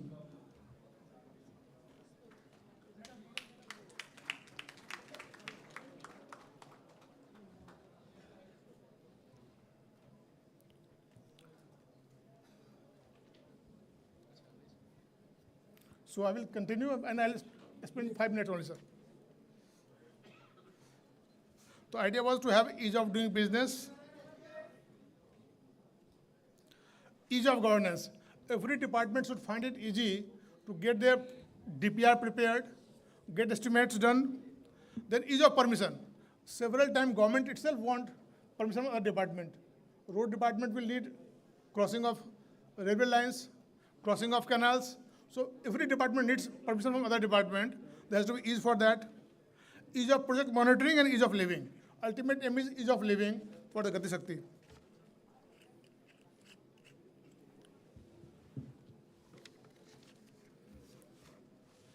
We have ensured a strong administrative mechanism to implement that.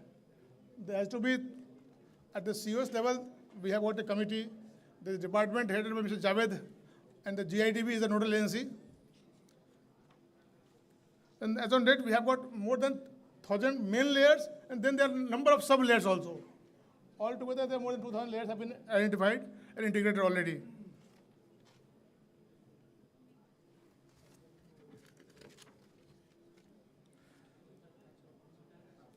We have mapped all the almost 2 lakh kilometers of road, 60,000 kilometers of water network have been already integrated. And this is giving us a lot of benefit. Last time we were trying to plan a coastal highway. Idea was to have maximum government land, least acquisition, no forest land or minimal forest land. It must connect tourism circuits. It must avoid CRZ area. So we could find that actual and least cost solution through Gati Shakti.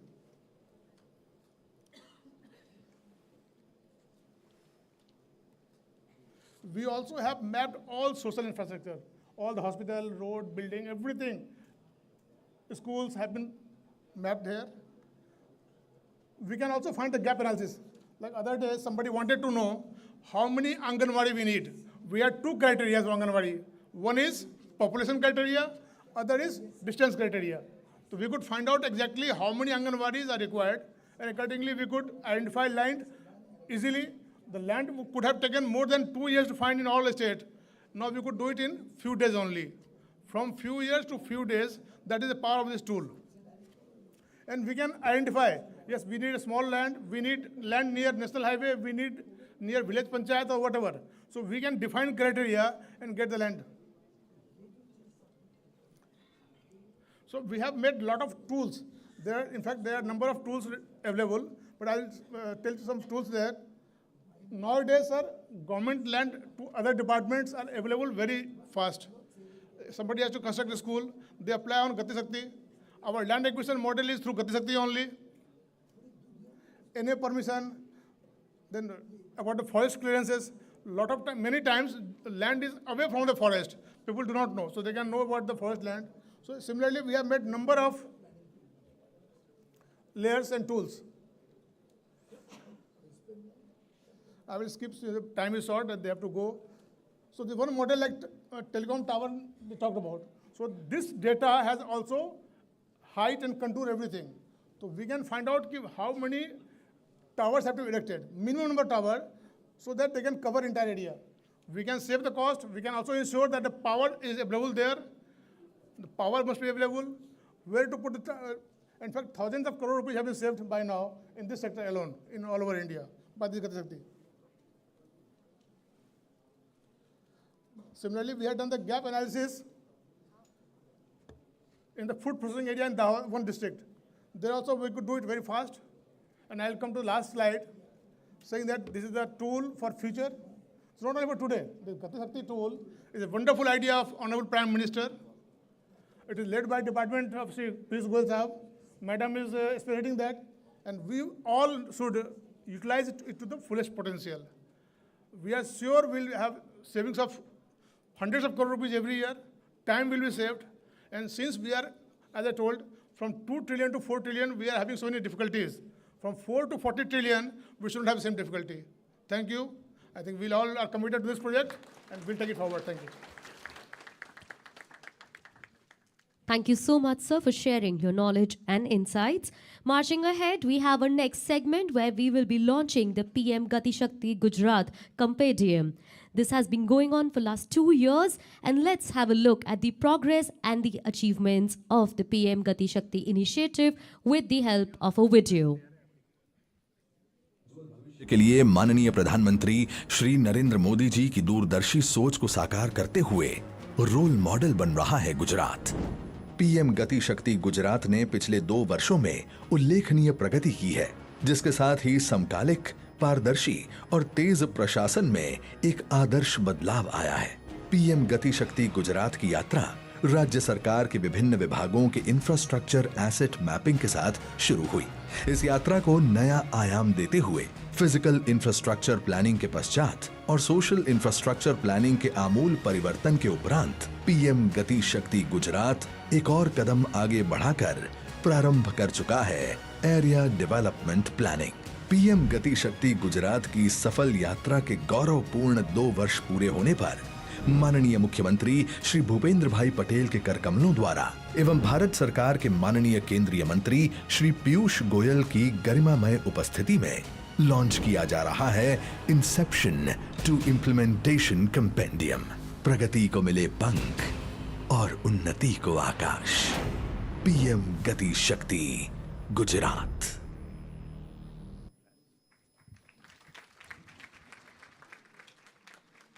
Ladies and gentlemen, Gujarat is one of the first states in the country to launch the PM Gati Shakti portal for a state. May I now request our Honorable Minister, Shri Bhupendra Bhai Patel and Shri Piyush Goyal, along with Shri Harsh Sanghvi ji, to please join us in launching the PM Gati Shakti Gujarat Compendium. The compendium highlights the journey from inception to implementation and is a roadmap for the future.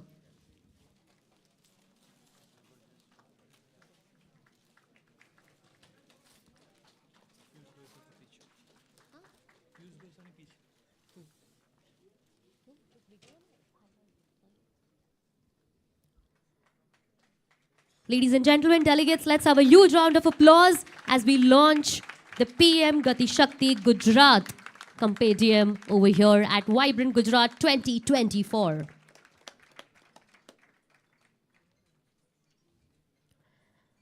Once again, thank you to all the honorable dignitaries.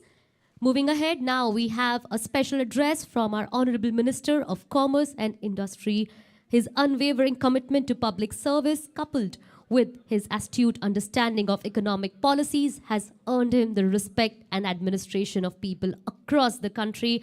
Without further ado, it is my distinct pleasure to welcome on stage the Honorable Minister of Commerce and Industry, Shri Piyush Goyal ji.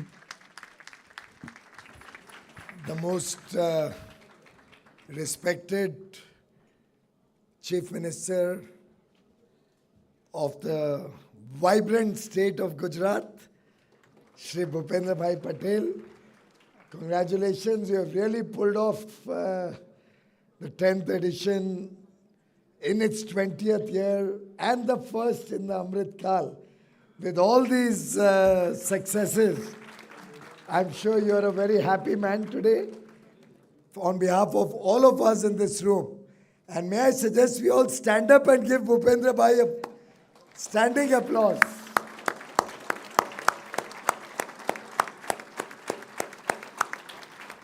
Thank you, thank you. Sir आपने ईमानदारी से देश के को बहुत गौरवान्वित किया है आपके इस सफल आयोजन से और मुझे लगता है वाइब्रेंट गुजरात के बारे में इतना ज़रूर कहूँगा कि हर एडिशन पिछले एडिशन को फिर पीछे छोड़ के और आगे चले जाता है तो it's very difficult to keep pace with somebody who keeps doing better and better and your entire team deserves the highest accolades. Congratulations. My brother met in so many years, Harsh Sanghvi, always smiling, but he can be tough. Mr. Das, Pankaj Jain, Mr. Takyo-san, my very, very good friend and really the star of PM Gati Shakti, Mr. T.P. Singh. I can tell you he's a jewel that Gujarat has produced, though he doesn't come from the state of Gujarat. But Gujarat is known for diamonds, rough diamonds coming to Gujarat and getting polished to become world class. My colleague, Special Secretary Logistics in the Department of Industry, Ms. Sumita Daura. I would love to acknowledge many more people in this room, but for paucity of time, I must say all the dignitaries, all the distinguished ladies and gentlemen present here. Of course, I'd like to say Heather particularly deserves a round of applause also. Just like a soldier of Bhupendra Bhai, I think he's really put in long hours and a lot of work along with the rest of the team to make Vibrant Gujarat a grand success. And by the way, you saw the film that we saw in the opening session. That was made by another friend here, Mr. Manish Bardia. Again, very understated, unseen. But Gujarat has too many rock stars, so I think I'll refrain from taking all names, but truly delighted to be a part of Vibrant Gujarat 2024. The session on hand about PM Gati Shakti can best be described as India's offering to the world. I was just explaining to Bhupendra Bhai that Prime Minister Modi conceptualized PM Gati Shakti. Of course, the name came in only 2 years ago. But this concept he started developing in his mind about 16 years ago, 16, 17 years ago, maybe more. Now almost 18 years ago. Soon after he was given charge of Gujarat, after the devastating earthquake, he realized that if we have to get Gujarat back in shape and make it a preeminent investment destination of the country, infrastructure will have to be a core focus area. And being a visionary as he is, he started understanding all the pitfalls, all the difficulties. And most of us who are in India have been looking at infrastructure projects. We are aware that a project being delayed by 8, 10, 12 years used to be considered quite normal. A project cost going up by 200% was not seen as something very, very obnoxious or something unacceptable. I mean, I have a project in Mumbai. I, as in the government, has a project in Mumbai. Some of you may have traveled on the Bandra-Worli Sea Link. That project was originally, through a tender process, given out for 420 crores. The government has already paid 1,800 crores to that contractor. The project is still half done, and the contractor is still litigating in court for more funds. That used to be the state of infrastructure. Long time delays, long cost overruns. And as a nation, somehow, chalta hai was our approach. So what? This is how the world works. Prime Minister Modi can never accept this kind of an approach. He demands excellence. He demands performance, and he demands better performance the next time and better, and can never be satisfied, because he believes the day we become satisfied with what we have done, it's the beginning of the end. And for the last 18 years, he has further refined PM, now called PM Gati Shakti, but this concept literally on a regular basis through every interaction. He expands the scope of this concept, and today, as I assess the outcomes, and some of which have been already shared with you, some of which are there in the compendium that we have released just now, this overall architecture, network, in my humble view, and I say this with great responsibility, but also I say this with a great conviction, that PM Gati Shakti in the years to come will become the planning tool of infrastructure, not only of India, not only of Asia, but the entire world. The dynamism that's available in this project, in this concept, the flexibility that is available, the deep thinking and technology-based solutions that are a part of the PM Gati Shakti protocol are truly amazing. It took years for senior government officials, technical people, and designers to really decipher what was in Prime Minister Modi's mind. And I must acknowledge that the one person who stood like a rock with Mr. Modi through this journey was Mr. T.P. Singh, the chief of BISAG. This center was also, by the way, started by Prime Minister Modi. BISAG looks at geospatial mapping, space technologies, and uses large pools of data which can be analyzed through use of technology. Today we are talking of artificial intelligence. If you ask me, BISAG is one of the first users of large pools of data, data analytics, and using data to plan better. And I must say, over the last 7 or 8 years particularly, this whole concept has got fine-tuned to the current day PM Gati Shakti.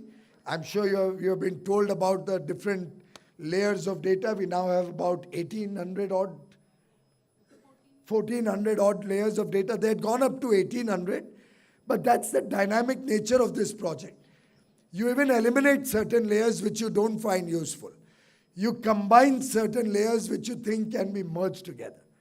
So it's not as if 1400 is a fixed number.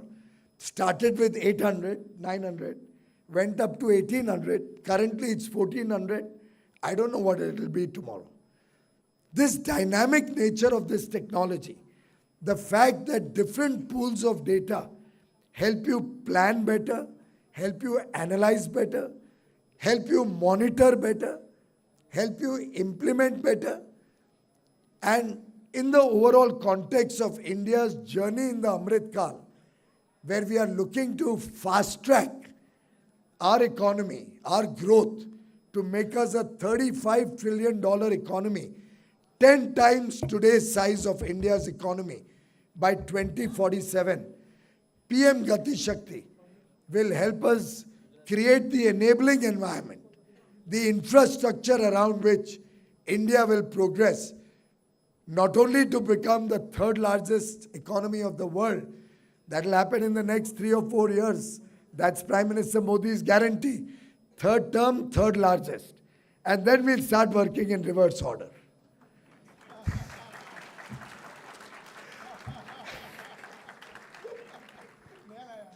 But truly, on the face of it, somebody could find it such a simple concept. The fact that we have so many layers of data, which in ordinary parlance I can say talk to each other. The data sets in each layer talk to each other. Now, of course, some media person or some youngster can make a meme out of me and ridicule me for such a stupid comment that data is talking to each other. But that's exactly what it's doing. These pools of data, through a set of protocols, through technological intervention, merge with each other. And as you plan any project, any infrastructure project, different data points come in to help you plan that project smarter and more effectively and more efficiently, and come up with the most efficient, fastest way of implementing a project, most cost-effective way of getting to your goal, and thereby ensuring that we don't have the regular problems of cost overrun, time overrun. We are able to serve the people faster and better, because in my view, and I would urge you to think about it, in my view, a project that gets delayed, particularly inordinately delayed, or where there's a project overrun, is the worst form of corruption. Because through that project overrun, it's ultimately the consumers, the people of India who pay for all these infrastructure projects. If it's government, it's your taxpayer money. If it's being on a public-private partnership or there's a cost recovery model, you'll pay toll taxes, you'll pay user fees, and any cost overrun effectively is coming out of your pocket. And that is the model that Prime Minister Modi wants to change. He demands that infrastructure, or for that matter, any government work, has to be fast-tracked, has to be done in mission mode, has to be done in stated cost and time. And then there's a second element. If there's a project overrun in terms of time, you are depriving the consumer of the benefit of that project. Say, for example, we've just finished, and Honorable Prime Minister will launch on 12th of January, the Trans-Harbour Link, which will connect the island city of Mumbai to the mainland and open up Mumbai to the rest of the area. The whole Panvel, Uran, the whole belt can now get integrated with Mumbai. Mumbai's biggest problem was the lack of land, being an island city. It's not like Ahmedabad where you keep on growing. You have one ring road. After a few years, you made a second ring road. I don't know if Bhupendra Bhai is already planning a third ring road also. But with the speed with which Gujarat goes, even we can't keep track. But this Trans-Harbour Link was originally conceptualized 35 years ago. And I would blame so many governments which came and went, for the colossal loss that not making this Trans-Harbour link 30 years ago or 20 years ago has caused to the people of India, how much loss India has had because of the constraint of space in Mumbai. We could not grow the financial capital. How much petrol and diesel our cars, our trucks would have wasted going around a long distance instead of cutting across the sea and going across. How much pollution and carbon we must have emitted because this project was not made for so many years. It is only when Prime Minister Modi got a double-engine government in Maharashtra, when Devendra Fadnavis became Chief Minister. And in a way, for all the youngsters here, that is what Mr. Modi means when he says double-engine government, where you are aligned with each other, where Mr. Modi's ideas can be translated into action on the ground, that Mr. Modi was able to support the construction of this on a mission mode. The project is being done on time. I think despite COVID, by the way, losing 2 years in COVID, the total project delay is probably 3 months or 4 months. And I think we've already got a bashing for that 3-month delay also. Not acceptable. That is Prime Minister Modi for the people of India. That is the exacting standards of good governance that Mr. Modi is bringing to the country. And that, ladies and gentlemen, is the strength of India that PM Gati Shakti today epitomizes and helps as we move into the Amrit Kal to provide world-class, high-quality infrastructure to the people of India, opening up a world of opportunities for growth, for development. And as Kennedy had once said, did America make great highways, or did highways make America great? I think most of us in this room know the answer to that question. And I compliment T.P. Singh and his team, the Gujarat government, for being the laboratory where this concept was first tested, fine-tuned, and made a success. And the people of India, the whole nation today, for having adopted PM Gati Shakti with all its various dimensions, breaking down departmental silos, breaking down the silos between governments. Today, the entire country, every state, every union territory, and thank God that politics hasn't come into this, everybody today, understanding the virtues of PM Gati Shakti, are enjoying the fruits of it. Each one of us in this room and 140 crore Indians today can be proud of Narendra Modi for his offering of PM Gati Shakti. Thank you.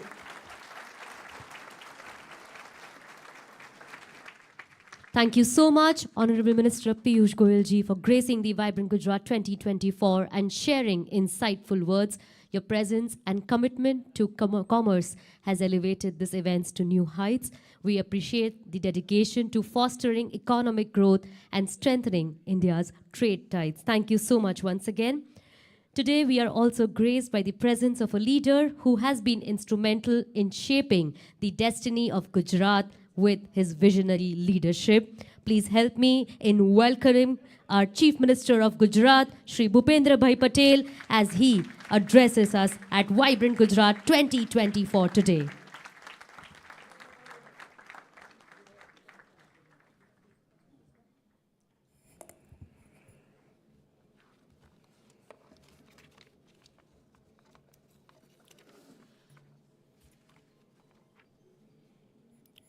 Vibrant Gujarat global summit 2024 અંતર્ગત આયોજિત PM Gatishakti સેમિનારમાં આપણી સૌની સાથે મંચ ઉપર ઉપસ્થિત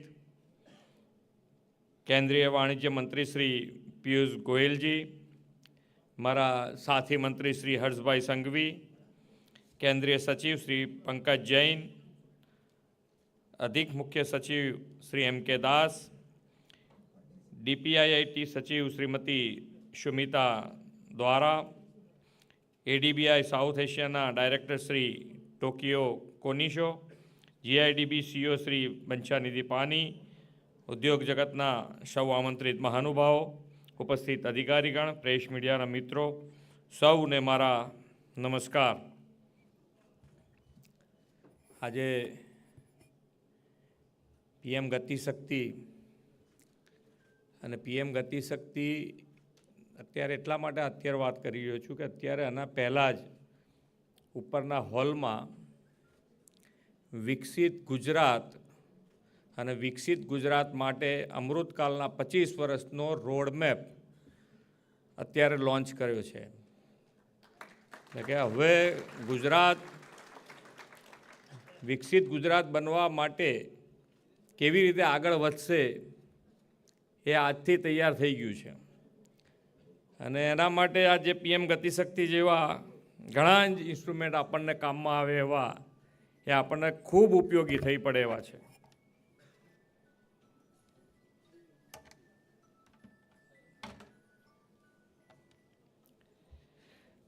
આપણા વિશ્વ નેતા અને દેશના યશસ્વી વડાપ્રધાન શ્રી નરેન્દ્રભાઈ મોદીના નેતૃત્વમાં જ્યારે ભારત ખૂબ ઝડપથી વિકાસના નવા બેન્ચમાર્ક સ્થાપિત કરી રહ્યા છે, વર્લ્ડ ક્લાસ ડેવલપમેન્ટ માટે વડાપ્રધાનશ્રીએ ઇન્ફ્રાસ્ટ્રક્ચર ડેવલપમેન્ટને પ્રાયોરિટી આપી છે. રોબસ્ટ ઇન્ફ્રાસ્ટ્રક્ચર ડેવલપમેન્ટથી હોલિસ્ટિક ડેવલપમેન્ટનું ધ્યેય દેશમાં ઝડપથી પૂર્ણ કરવા આ PM ગતિશક્તિનો વિચાર તેમણે આપ્યો છે.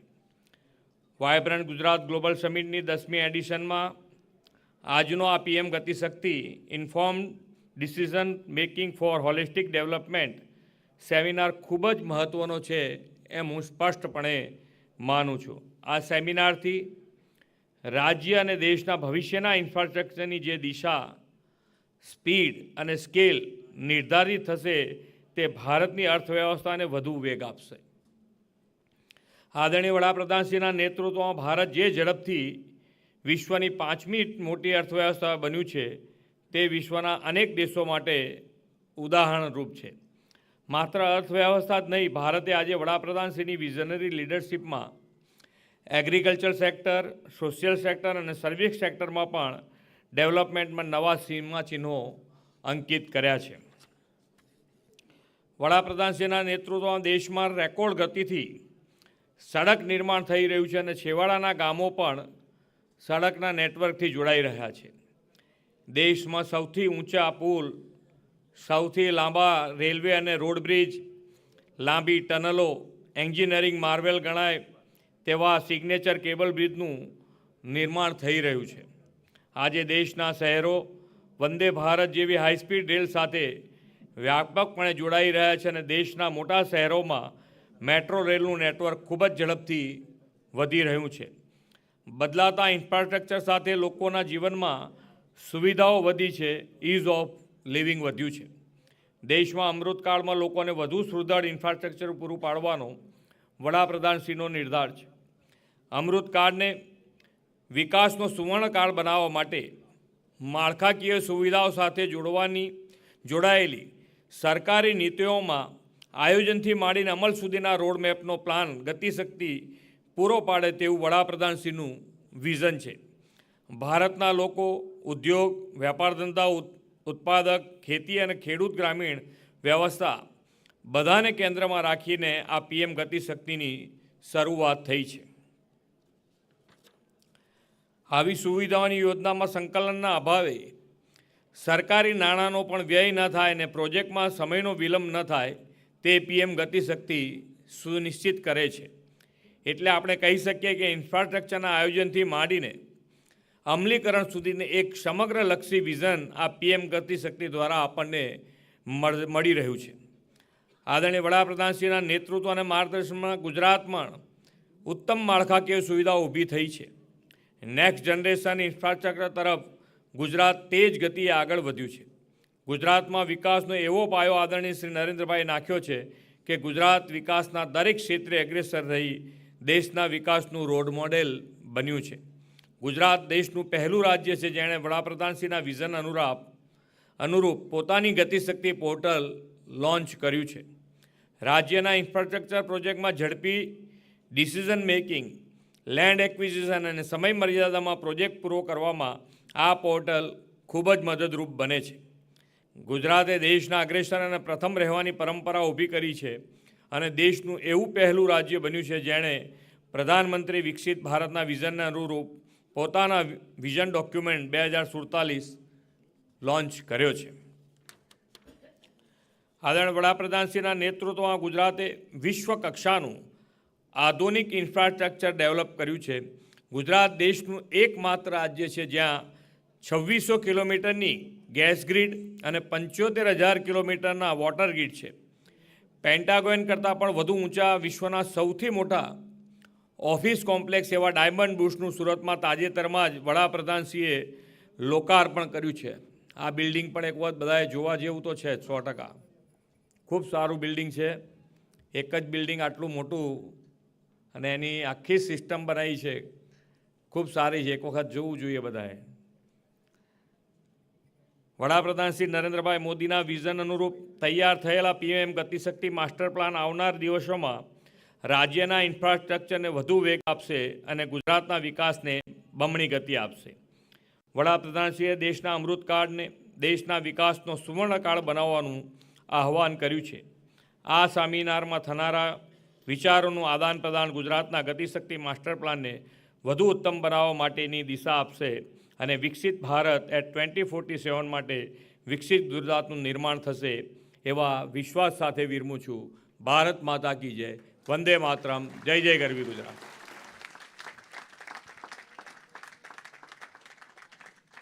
Thank you so much, Honorable Chief Minister of Gujarat, for gracing us with this insightful address over here. Your vision and leadership inspires us all over here. May I now request Shri M.K. Das sir to please present a token of gratitude to our dignitaries who have taken out time to be here with us. May I request M.K. Das sir to present a token of gratitude to Shri Bhupendra Bhai Patel, Honorable Chief Minister of Gujarat.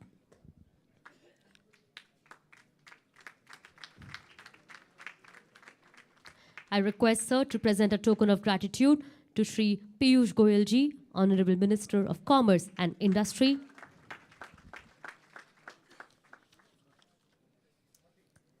And I would also request sir to please present the token of gratitude to our Honorable Minister Shri Harsh Sanghvi ji, who has joined us over here. Thank you once again to all the dignitaries for gracing the occasion. As we conclude the event, we stand on the cusp of a transformative era guided by the visionary leadership that has graced the occasion. The discussions and the ideas presented are not just words, but they are the building blocks of a brighter future. The concept of Gati Shakti emphasizes the strength that comes from informed decision-making, a crucial element in propelling our nation forward on the path of sustainable development.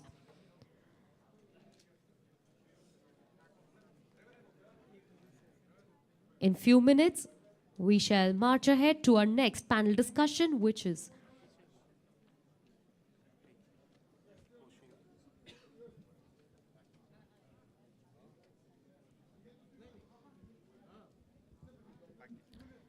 Before we march ahead to our next set of panel discussion, I would like to invite our next speaker on stage over here. We have with us Mr. Takio Konishi, Director General, South Asia. Mobility as a service, advanced microtransit, charging and swapping network across city, connected vehicle solutions, and also the zoning of the different areas on the basis of the vehicles. Moving on from smart mobility to smart energy, we have Mr. Deepak Sharma representing Schneider Electric. He will be throwing his and sharing his views about the energy efficiency as well as the digital infrastructure, which is... Ports are available, but there is very few intra-Gujarat connectivity, where the helicopters, small aircrafts, regional aircrafts, in future eVTOL can make a lot of difference. And to develop any state, now A location is not an isolation. With internet, e-commerce, any part of the states, any location you stay, you have an access, you get access all the things which you get in big city. The only link is left how to connect people, and time has become a big value now. So small aircrafts, helicopters can play a very vital role in intra-connectivity of Gujarat, and GIFT City going to play a very major role in providing this type of the equipment for development of Gujarat. Thank you. Thank you, sir, for your insights onto financing via Gift City platform and taking and helping the industry to go further. And you did time and again mention, and which you have already started, financing of small aircrafts, helicopters, etc. Just as outcome already evident.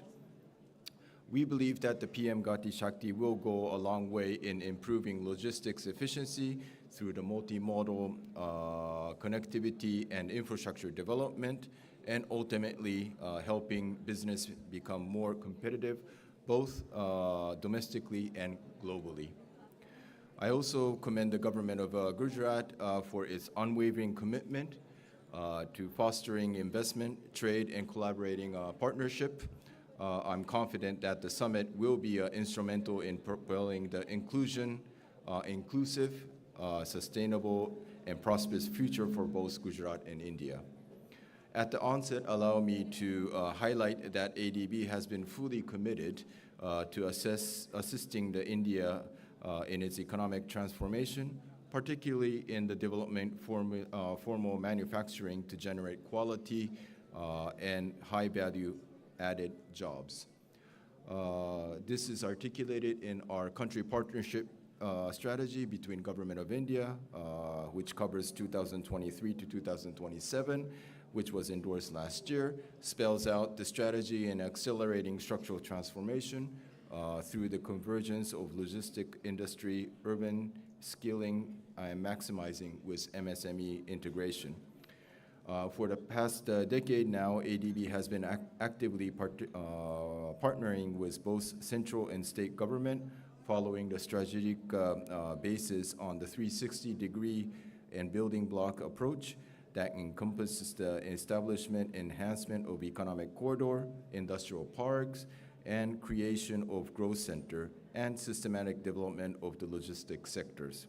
Now, this coordinating integrated approach reflects the principle embedded in the PM Gati Shakti, and for us, development financial institutions such as would need to play a crucial role in helping develop the logistics sector using the integrated and sustainable approach, and DFI can support targeted knowledge work based on the best practices and undertaking the granular level studies and preparation for the plan and financing investment, and help forge partners for technical knowledge transfer.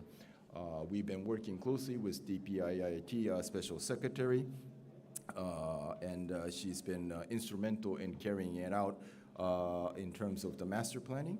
And on the logistic development, ADB has partnered with Government of India in pioneering in several initiatives, including assessing the feasibility of multi-model logistic parks and facilitating coastal shipping and improving regional connectivity with South and Southeast Asia to enhance the cross-border trade, which I think Special Secretary had mentioned earlier. And since 2017, we've been collaborating with Logistic Division under the Ministry of Commerce and Industry to wide range of policy reform, fostering in which National Logistical Plan policy, NLP, to ensure the best practice has been incorporated. This led to last year, or 2 years ago, 2022, to a 500 million policy-based program on strengthening multi-modal and integrated logistic ecosystem. An acronym is SMILE, which aimed to facilitate the critical policy and instrument reform within the logistics sector, and including digitization and streamlining processes, and implementing the PM Gati Shakti National Logistic Master Planning and LLP. Now, ADB considers continued to contribution have completed the government's effort in modernizing infrastructure improvement, trade, connectivity, and enhancing supply chain efficiency and lowering the logistic cost. In the way forward, we believe that we are on the right track to achieve the efficient and modern logistics sector, which crucial for accelerating economic growth in the post-pandemic era. Beyond this, it is imperative that in today's world, we ensure that the supply chain are resilient to external shocks and sustainable over the long period of time. In that matter, the country worldwide is taking a decisive action. Japan, for one, is strengthening a disaster resilience of its regional transport network. Singapore is pursuing a digital transformation in sustainable maritime shipping. Germany has incorporated climate change mitigation policy within the logistic framework. And similarly, Korea National Logistic Master Plan emphasizes the resilience and sustainability. And ADB will continue to assist India in learning from the global best practices and keeping pace with the trend. For example, ADB has already started working with the state in the green hydrogen, and it is ready to support government of Gujarat in developing the port infrastructure and efficient logistics for green hydrogen. In terms of financing, ADB underscores the need to fund innovative solution. To this end, it is imperative in an important area to focus on mobilizing more concessional financing resources to make finance for green and sustainable infrastructure project more affordable for countries, including India. Furthermore, our Finance Plus approach embraces policy, institutional, and process reform that complements our investment, ensuring maximal value. For the SMILE program, for instance, ADB is applying cutting-edge digitization technology. At the subnational engagement, we are well aligned with the integrated framework of PM Gati Shakti, ensuring that all government level reaps the benefit with our long-standing partners in partnership with state governments.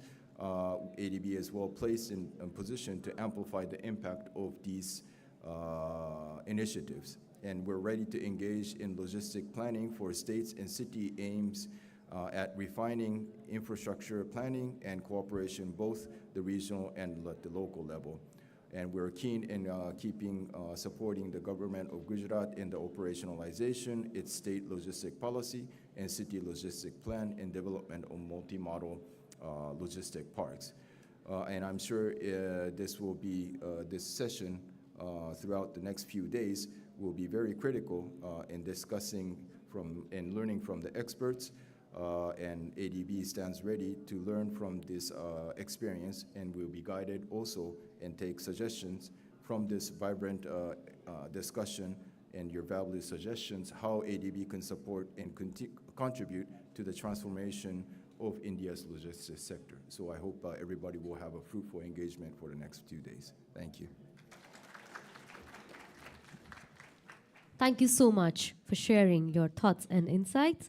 Marching ahead, I would now like to invite on stage Shri Harshit Gosavi, the IAS and Collector, Dahod District, to please join us as he speaks on accelerating prosperity, Gati Shakti, and the path to sustainable area development using the case study of Dahod District. Good afternoon, respected dignitaries, respected seniors and dear colleagues. In this presentation, I'll be talking about how, with the help of PM Gati Shakti, we addressed some of the problems, some of the challenges which were in agriculture and irrigation sectors of the district. Also, I will tell you how PM Gati Shakti can prove to be a useful tool for every administrator to make area development plan in the district. So I'll start with the brief. Dahod is the easternmost district of Gujarat. It shares borders with Rajasthan and Madhya Pradesh state.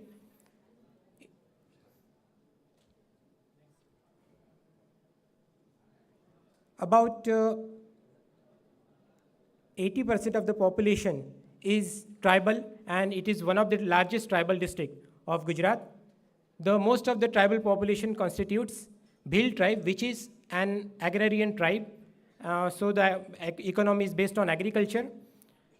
And in 2018, this district has been included under aspirational district program, and one of its block, Garbada, has been included under aspirational block program of Niti Aayog. Also, our district headquarters, Dahod, has been included under Smart Cities Mission. After inclusion under aspirational district program, the district has shown so many positive changes. For example, in health sector, you can see the ANC registrations, antenatal care registrations, and institutional deliveries have been markedly increased.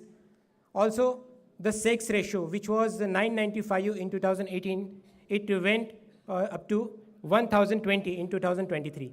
Also, there has been marked decrease in percentage of low birth babies. While in education, there has been marked improvement in school infrastructure. Also, the percentage of transition from upper primary to secondary has been increased, while the school dropout ratio is decreasing.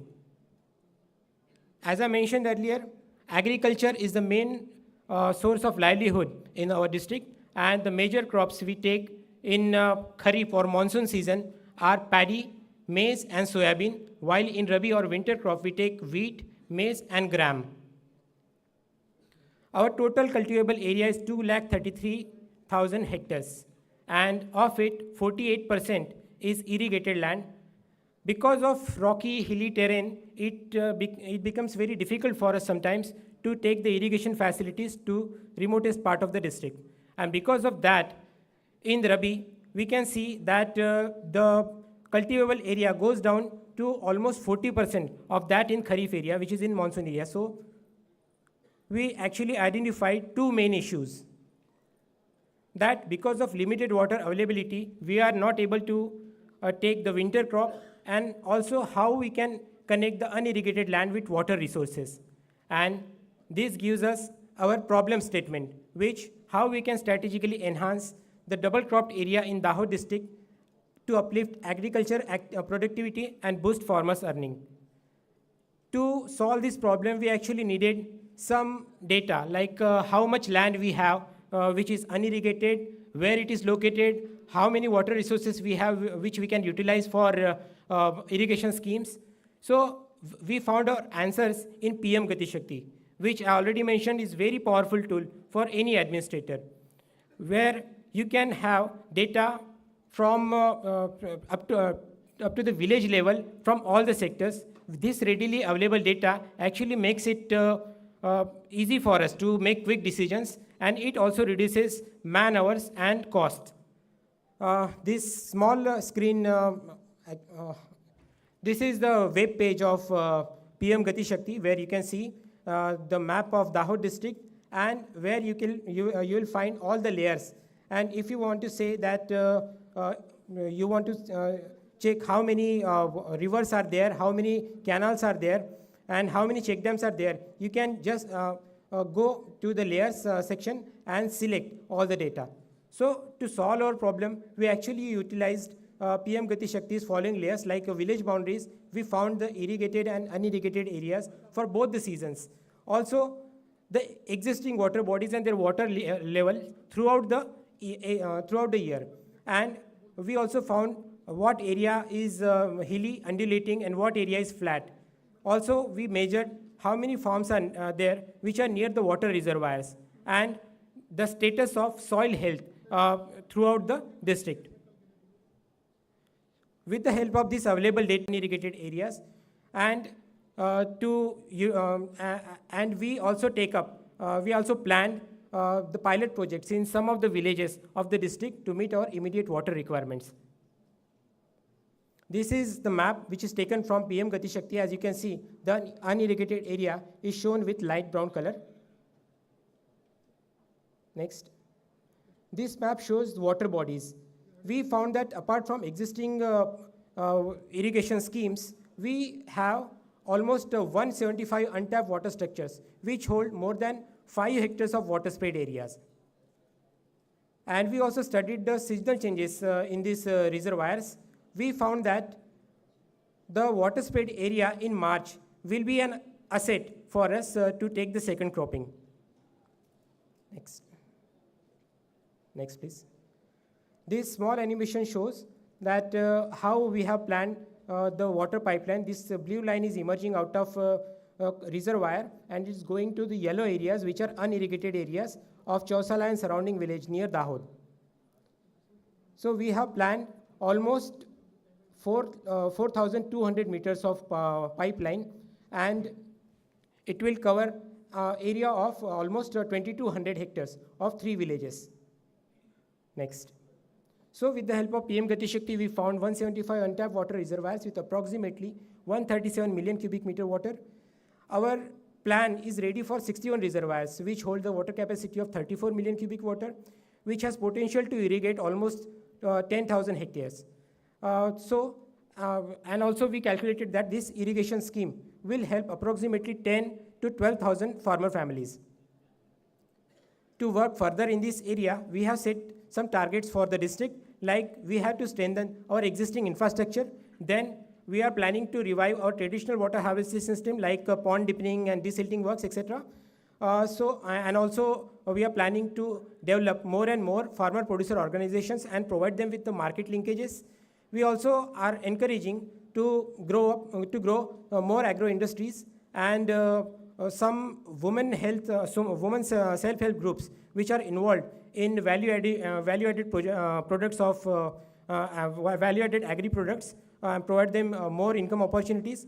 And by the end of this year, we are planning to develop seed bank at every panchayat level so that farmer will get the quality seeds and will further enhance their agriculture productivity. With this, I'll conclude my presentation. Thank you so much. Thank you so much for joining us and gracing the occasion and sharing the thoughts and insights and making us have a sneak peek into the future. Marching ahead, now we have a panel discussion on the topic resilient supply chain and smart logistics. I would request and invite our dignitaries on the dais.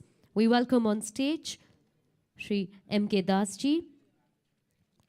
We welcome on stage Srimati Sumita Davra ji. We also welcome Shri Vladimir Kazbekov, Shri Jonathan R. Goldner, Shri Rizwan Sumar, Shri Anil Seal, Shri Shailesh Pathak, and Shri Sanjeev Malhotra to please join us for the next panel discussion on stage.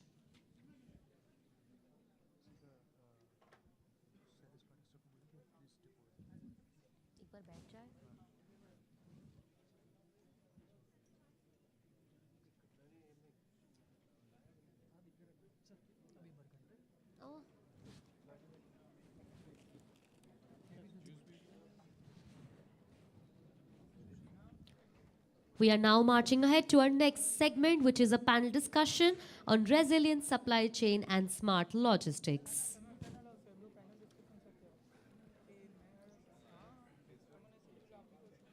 A warm welcome to all the panelists, moderator, and a dignitary.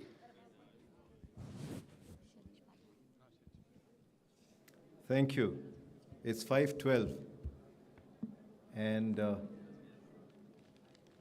we hope that over the next 45 minutes to 60 minutes, we will answer questions which are not available on Google.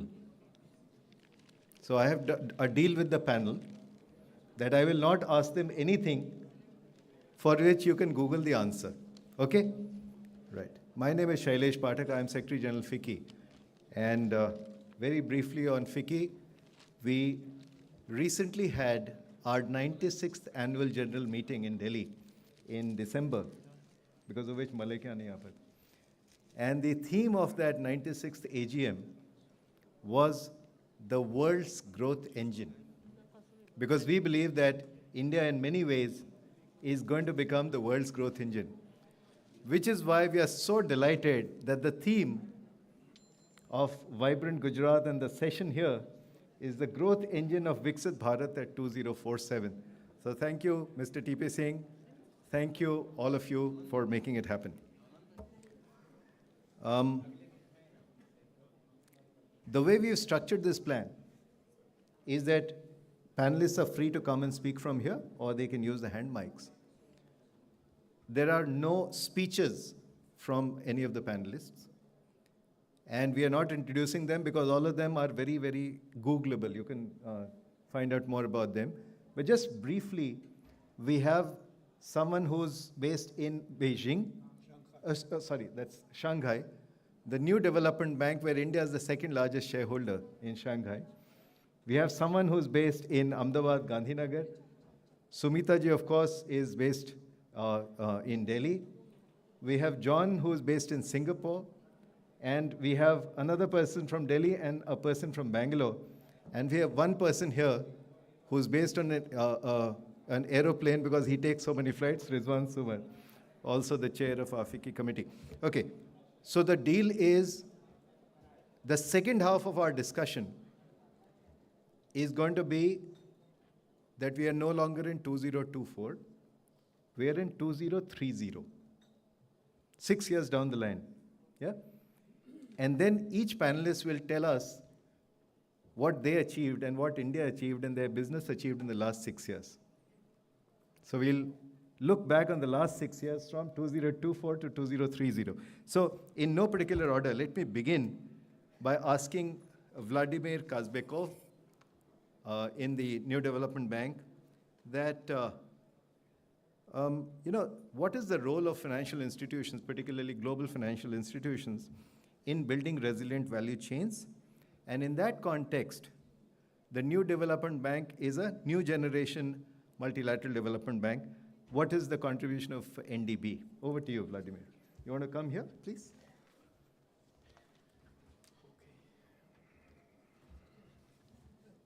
Thank you.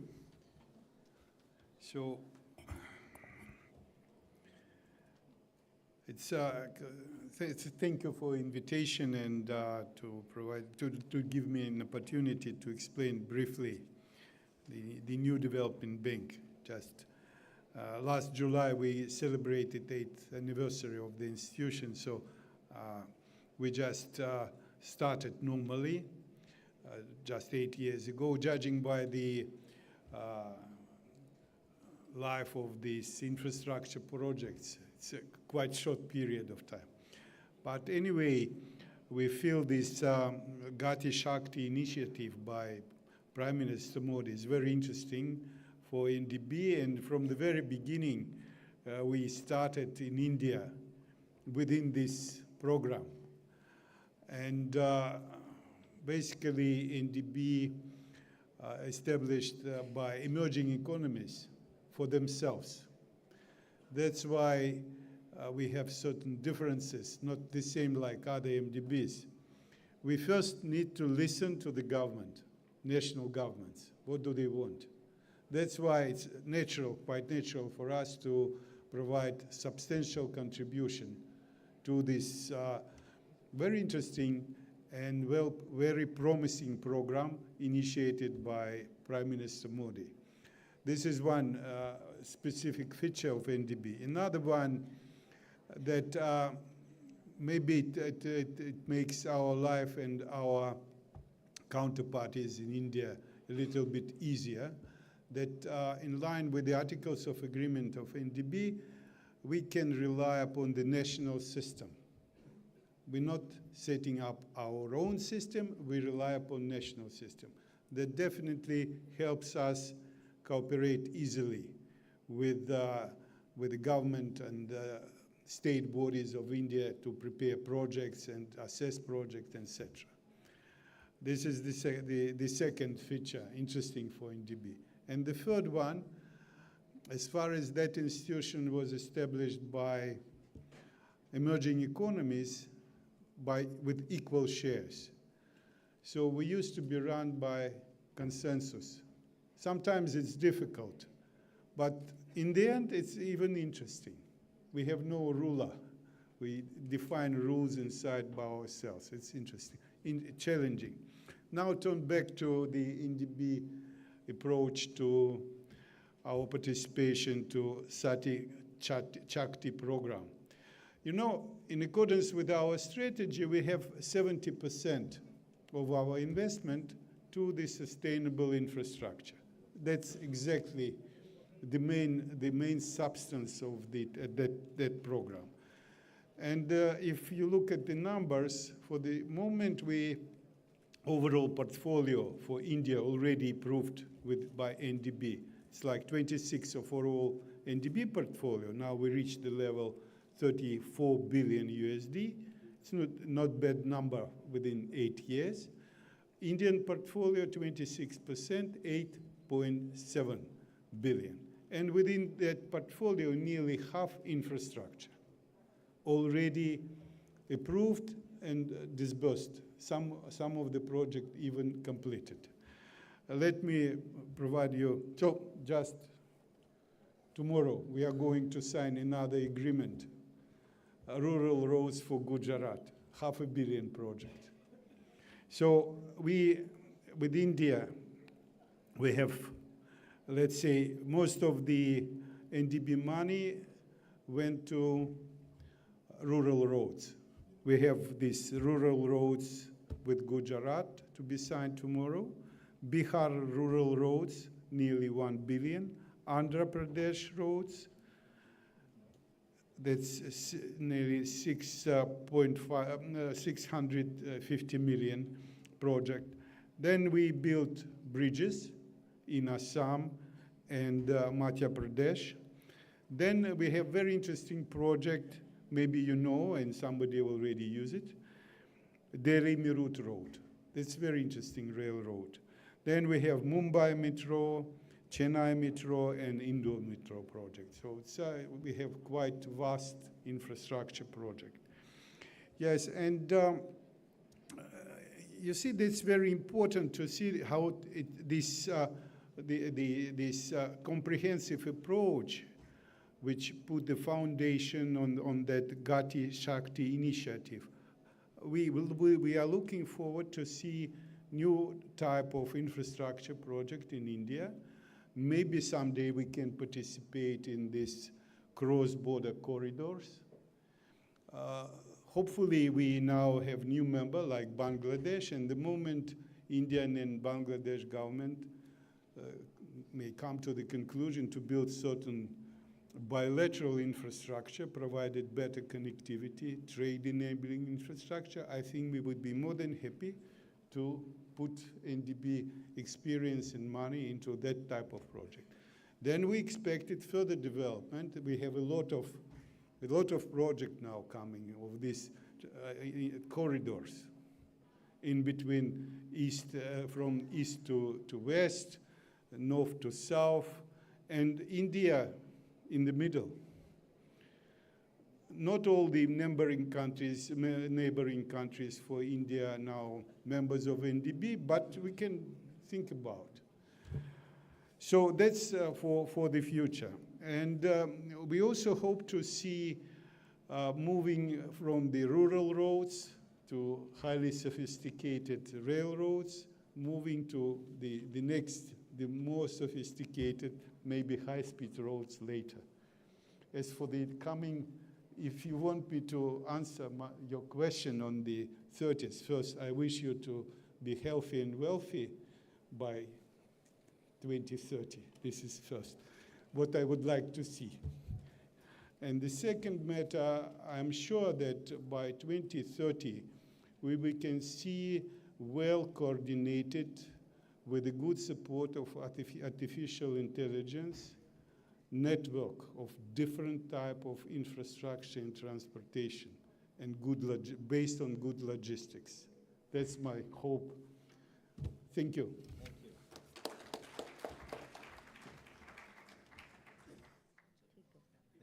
Thank you, Vladimir. So you heard his wish list for 2030?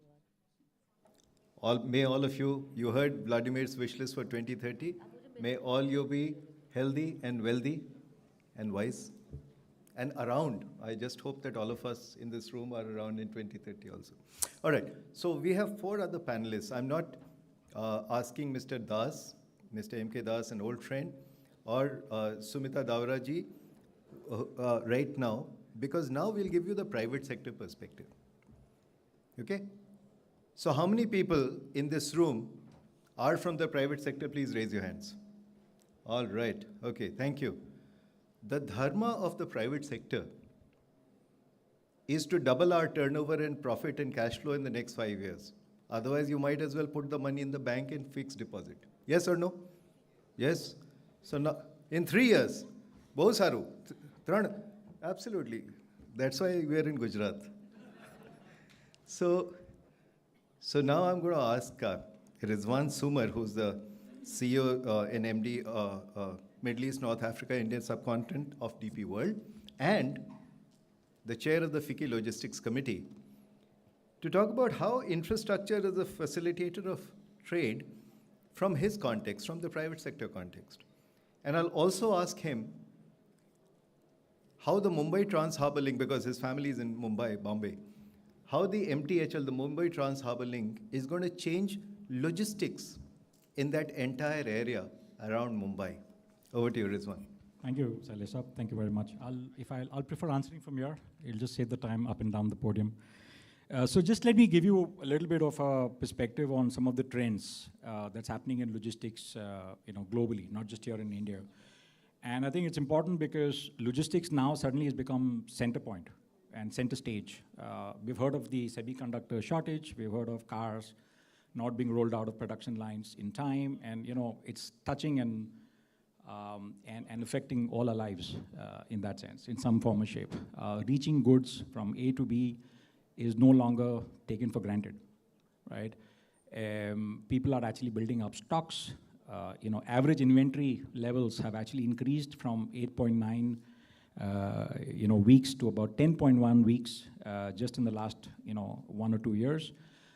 It may seem very less for most, but this has a big impact in terms of the warehousing needs, for example, right? And so therefore, infrastructure and trade are very, very interlinked from that perspective, because if you have a capacity issue, it becomes a bottleneck, and I think we all know that actually. So linking demand and supply becomes critically important, becomes extremely important. If stocking goes up, obviously this impacts the cost of logistics. If cost of logistics actually goes up, I'm sure my co-panelists will bail me out on this one, it has a direct impact on the competitivity of our exports. There's almost a direct correlation between cost of logistics and the competitivity of exports. So it's an important topic from a trade perspective. Having infrastructure in the right place at the right time is super critical. Forecasting can be actually done, but creating resilient supply chains is even more important. So I think that's the first point. And I'll give you very quickly a live example of what we've done in Dubai, right? And how it is important to actually integrate the various infrastructure that makes up the needs of a supply chain user as such. So we created the port, 30 years back. We created, and we thought that the port will actually get filled up. Obviously, there was capacity much ahead of time, but it didn't happen. The port went empty. So there are also perils of creating too much of capacity, because obviously that has to be funded as well. So what did we do? We actually set up a large industrial zone absolutely next to the port. And the reason why we did that was because the industry would come and set up shop there, would actually manufacture, would value add, would use the port, and actually reduce the distance and time, and therefore increase the certainty between the manufacturing process and actually shipping it out, as an example, right? So this was critically important, and now we have actually almost 58 square kilometers of industrial zone feeding into the port. The port does about 22 million TEUs. Almost 80 to 90% of, for example, the food requirements of GCC actually comes in through Dubai and through the free zone that we've actually created. And this is just one of the many examples of the benefits that actually accrue because you have an integrated port-led development model in that sense. And we're trying to do something similar out here, Shailesh bhai. What we're trying to do in Nhava Sheva, aided by what MAM has done, our Special Secretary Logistics, is creating the regulations and creating the policies that actually enable free zones to come up close to the ports, right? So, for example, in Nhava Sheva port, just 5 kilometers from Nhava Sheva port, there's a world-class free zone that was created. There was a special economic zone, and we actually took up a large amount of space out there, attracting industry to actually value add, attracting industry to re-export, using India as a hub for re-export in that sense. I'll give you an example of a Saudi customer, right, who who had an office in Singapore solely for the purpose of being a trading arm, right? And the issue was that this Saudi customer was placing bookings with its Singapore trading arm. The Singapore trading arm would then sell those goods to the Indian customers, and this information flow, or the lack of it for that matter, you must have realized, increased the transit time of the goods, because sometimes the goods were there, the information was not there, and therefore the goods could not be cleared. So just a simple thing like this, we resolved it by actually having a regulation which, of course, ma'am has been extremely instrumental in actually making happen, where in the free zone, both the entities are registered, and now the interaction is straight between the Saudi manufacturer and its trading arm sitting in our free zone, where the goods are then stored and made ready when it's needed by our Indian consumers. Just a very, very simple example of how infrastructure enables trade and the other way around, actually. So I'll just keep it brief, but these were some of the thoughts. And Mumbai Trans-Harbour Link? I mean, I think it was long needed, and Minister Saab mentioned that it was supposed to have been done 35 years back. So I think that speaks volumes by itself. But I think just reducing the transit time from 2 hours to 20 minutes is not the only benefit, right? It's actually connecting the Mumbai mainland to the new Mumbai airport, to the port, to the free zone that I just talked about. And it's actually ensuring that the consumer sitting in Mumbai is able to get its goods from the port, from the free zone, from the Navi Mumbai cargo terminal, in 20 minutes, 25 minutes flat. I mean, that by itself creates a lot of certainty and creates a lot of, assurance that the supply chain would actually work. So I think this was needed 35 years back. Extremely glad that with our present government, this has actually happened. Excellent. John, I'll come to you after I get a domestic logistics input from Anil. Anil Sayal is President Safe Express Private Limited. He started his career from Safe Express many years ago. And I'd like to ask you, we've had a lot of Indian innovation, Gati Shakti, GST, the NLP, the ULIP, and so on. What is the benefit that domestic logistics has derived, number one? And where do you think we are going in the next few years? Anil. Thank you. I'm glad we discussed, or rather you mentioned GST as part of it, because I think the foundation of a very long foresighted logistics game plan began actually as an incidental advantage of GST. So to lot many people, since you made a lot many people raise hands because they were from the private sector, GST, or rather pre-GST, organizations, businesses, traders, manufacturers were usually aligned to planning their supply chain or their logistics, their warehousing, in tune to how the statutory requirements used to be of the time. So if you would have, there used to be the CST and LST. To save CST, we would end up creating a lot many warehouses than we actually logistically needed. So post GST, and that I believe is a very seminal piece of work which has happened for different reasons, but for the logistics benefit or a spin-off advantage that we got from that was that we actually benefited by now the one nation, one tax philosophy now have given the reins of the logistics planning back to the organization itself. Now you do not really need to create warehouses, you do not need to create your logistics setup to sidestep any statutory obligations of that nature. So that in itself was a very seminal advantage that we got.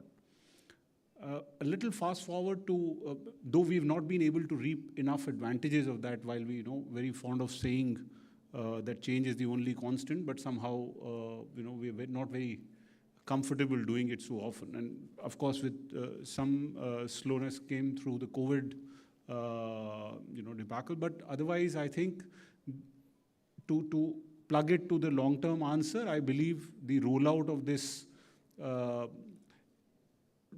freshly designed, aptly designed, efficiently designed logistics game plan for the long term would actually fix very well in the post-GST scenario. Now, if you add to that the couple of other policy actions that have happened more recently, and specifically since Gati Shakti, of course, is basically I would rate it slightly differently, but it's a very classical piece of policy work, but it's kind of the fabric on which a lot of action is happening.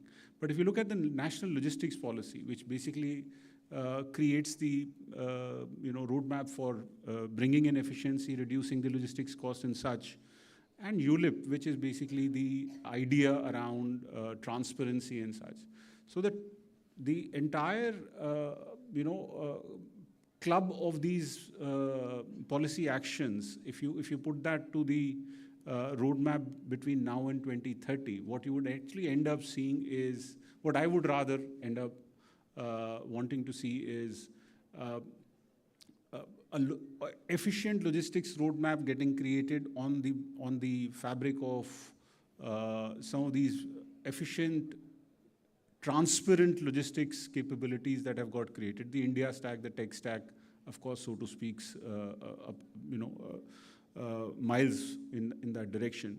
And more specifically, I think the advantage that we have, we've ended up creating in India here, is the technology edge in this entire game plan. Because while almost everybody is aware that when goods are traveling from one point to another, of course, there's an X amount of speed that it takes to reach from one point to another.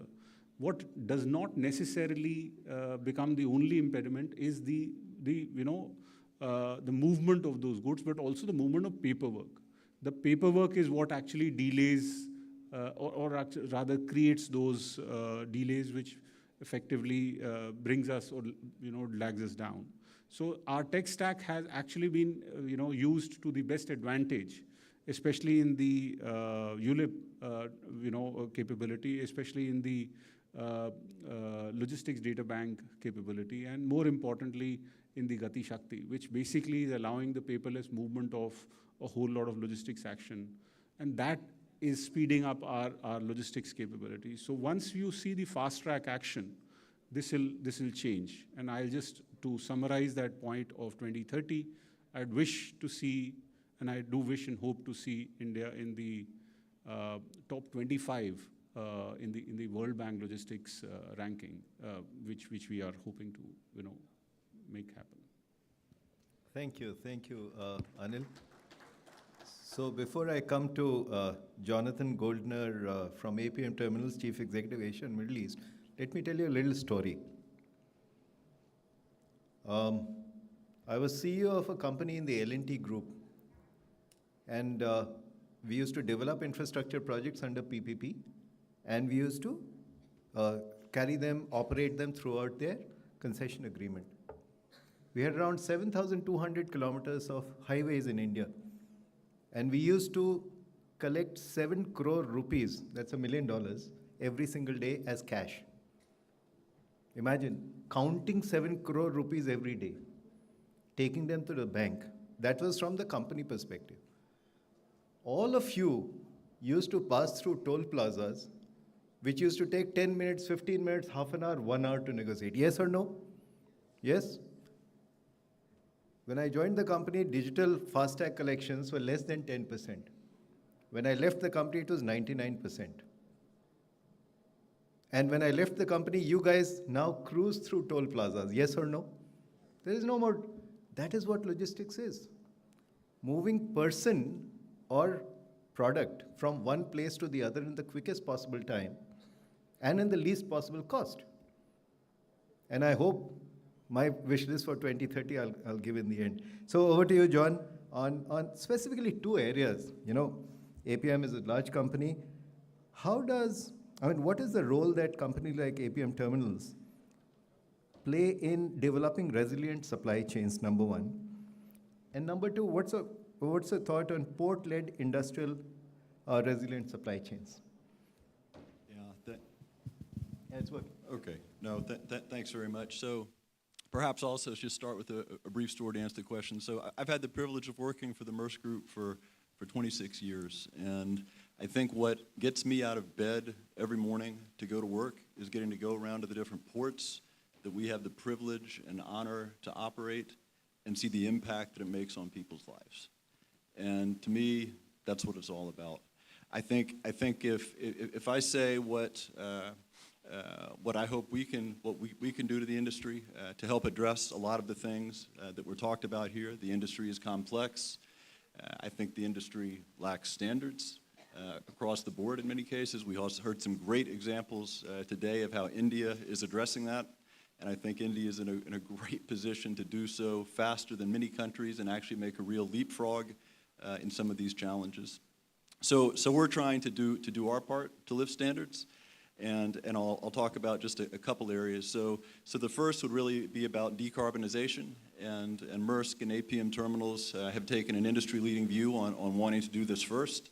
So you have Maersk has actually launched the first methanol-powered container vessel. We'll be launching 19 more in the coming months.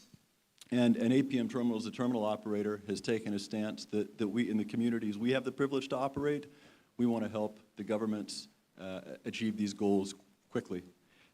We are proud to say we've got two MOUs signed this week with NTPC and Wellspun, specifically around green hydrogen in our ports here. I think we've got a great opportunity to do something really special for the industry. The second thing that we're really focused on to make supply chains resilient is what I'll call operational excellence. And people talked about it here. It's about reliability, it's about speed, and it's about low cost. I think what that means for us, what we're doing, we're now in year 8 of implementing lean across our organization. Many companies have that, obviously, in different industries. I don't know of another company who's in year 8 in the port industry. To me, this is about really giving people on the front line new skills and trainings to solve problems. And I can say in year 8, we're starting to really see a benefit at scale. And girls, I'm sure many of them have heard his story, look up to him for all the good work that he has done. Snapdeal is something which made you internationally famous, I think. And somebody who's also supporting me in my Startup Advisory Council to propagate the startup story in India and beyond. And finally, of course, the one person who's a constant when it comes to government-industry interface, and somebody with a very, very big heart, somebody who's always concerned for industry and India, Shri Chandrajit Banerjee, the Secretary General of CII, and somebody who has always held the India flag high in good times and bad times, making sure that the India story is told across the world in a way which makes India truly a giant, makes India recognized across the world. In fact, he has, in the last 1 year alone, led 5 delegations to the UAE in different sectors, further strengthening the bonds between UAE and India. Thank you very much for all the work that you do to strengthen this relationship. All the distinguished participants of the UAE-India Business Summit, captains of industry, friends from the media, namaskar. Truly delighted that this summit will help us discuss opportunities to unlock the huge potential that the UAE-India story holds for all of us. We are very, very honored by the presence of His Highness Mohammed bin Zayed Al Nahyan, who truly is a friend of India, a well-wisher of India, and Prime Minister Narendra Modi's dear brother. And together, they have crafted and taken the India-UAE relationship to the highest level possible. We are indeed grateful that His Highness agreed to be the chief guest of Vibrant Gujarat. His visionary leadership has taken the UAE to greater heights, and I'm sure with his support and friendship, we will grow together, we will truly have an opportunity to expand the relationships in the years ahead and take this relationship to the next level. In fact, for the India-UAE relationship, even the sky is not the limit, because now we are talking to each other for space exploration together and a partnership in the field of space. That is the kind of expansion we are seeing in the UAE-India partnership, be it food security, be it education. We have an IIT coming up in Abu Dhabi. We heard about the food park being set up in Gujarat. We are planning to set up offices of APIDA and MPIDA in UAE to serve UAE and the Gulf region. We've already signed an agreement to promote RuPay cards and have an agreement between UPI and their counterpart in the UAE. We've started RuPay Dirham direct trade in local currencies. There's significant traction to the idea to connect India and Europe via the Middle East through the India, Middle East, Europe economic corridor, which was announced on the, at the G20, on the sidelines of the G20 Leaders Summit at Bharat Mandapam in New Delhi. Both of us hosted the climate action at towards climate action. We co-hosted the Global Green Credit Initiative at COP28, which was very, very successfully held at Abu Dhabi last year.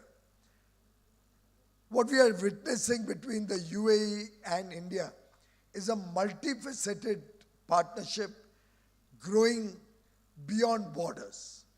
There are many, many areas where we see the UAE as our trusted friend and partner. Both countries are looking to expand our relations in many new areas, including a startup bridge between the two countries. And I do hope our friends who are all assembled here will take the opportunity to forge new partnerships, new relationships, identify new opportunities on both sides, UAE and India, and take advantage of possibly the best relations the two countries have ever shared in our centuries-old friendship. Our bonds have always been very strong, getting stronger by the day, and I have absolutely no doubt with the increasing defense cooperation. We just had the first joint military exercise, the Desert Cyclone in Rajasthan, with increasing cultural and economic relations.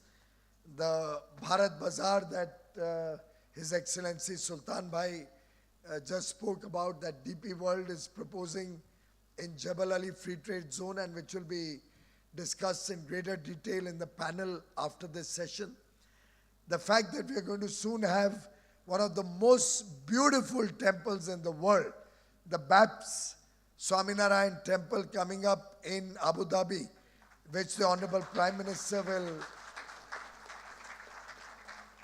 be attending for the Pran Pratishtha of the temple on 14th of February next month.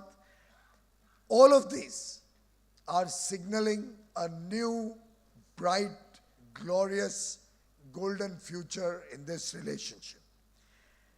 I must mention that it's very difficult to keep pace with Dr. Thani. He's a man on the move. Obviously, the world's fastest ever FTA between two countries, which was between UAE and India, could not have ever happened but for his relentless pursuit his commitment, and his speed of action.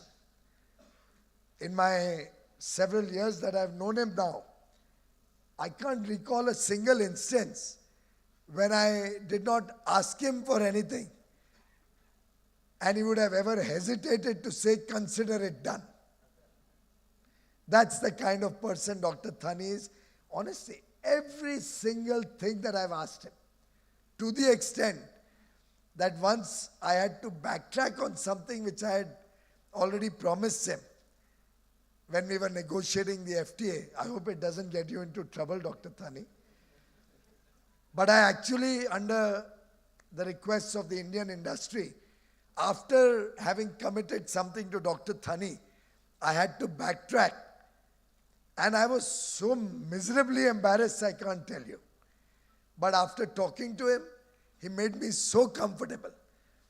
And he said, don't worry, it happens. We'll sort it out. I'll accept your request. It was truly a moment during our negotiations that touched my heart and that gave me the confidence that here is a partner, here is a friend, and here is a brother that one can trust, with whom you can be absolutely free and frank, and with whom you can aspire for big goals. Because as the Honorable Prime Minister said today, both the UAE and India will not settle for second best. Both countries are on the move. We are aspiring to expand our bilateral trade to $100 billion, but that's only a stepping stone to the future. We are aspiring for cooperation on a zillion things across the board, different sectors, and we are open to ideas.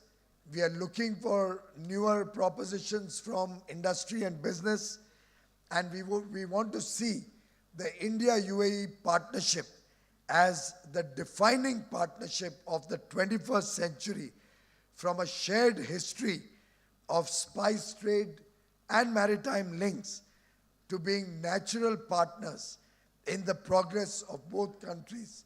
This is one relationship that has withstood every adversity and withstood the test of time.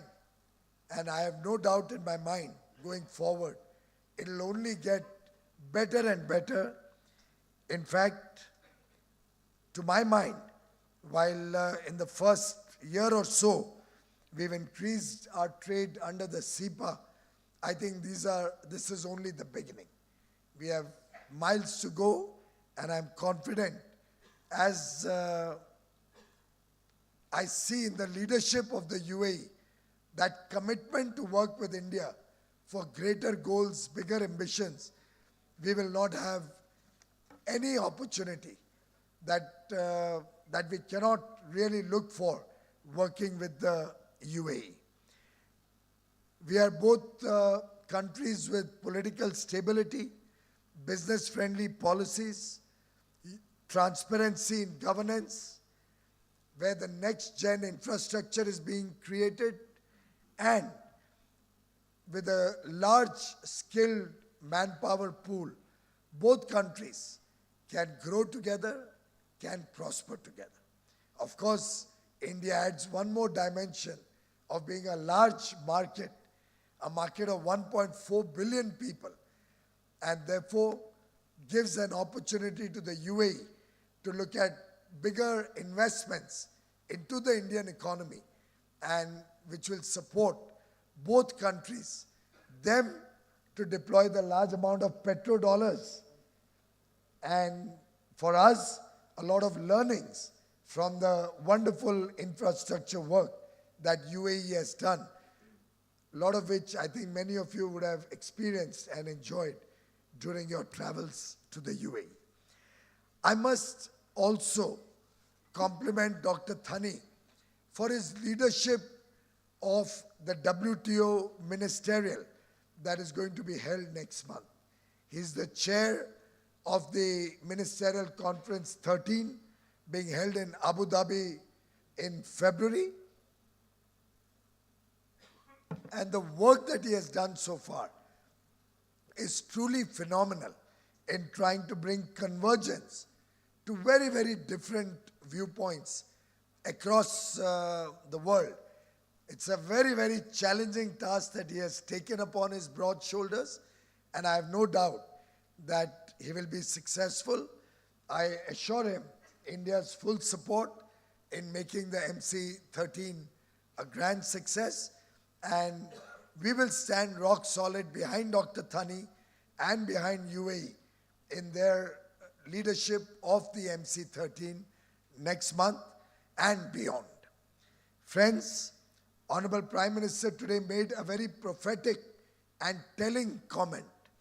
He spoke about the world looking at India as a friend who can be trusted, bharosemand mitra, a voice that believes in global good, an engine of growth in the global economy, a tech hub for finding solutions, and a democracy that delivers. Whenever the world wants to look for investment, whenever the world wants to look for industry, whenever the world is looking for innovation, whenever the world wants to locate inclusive growth, the one place which has all the ingredients to support each of these elements, it is India.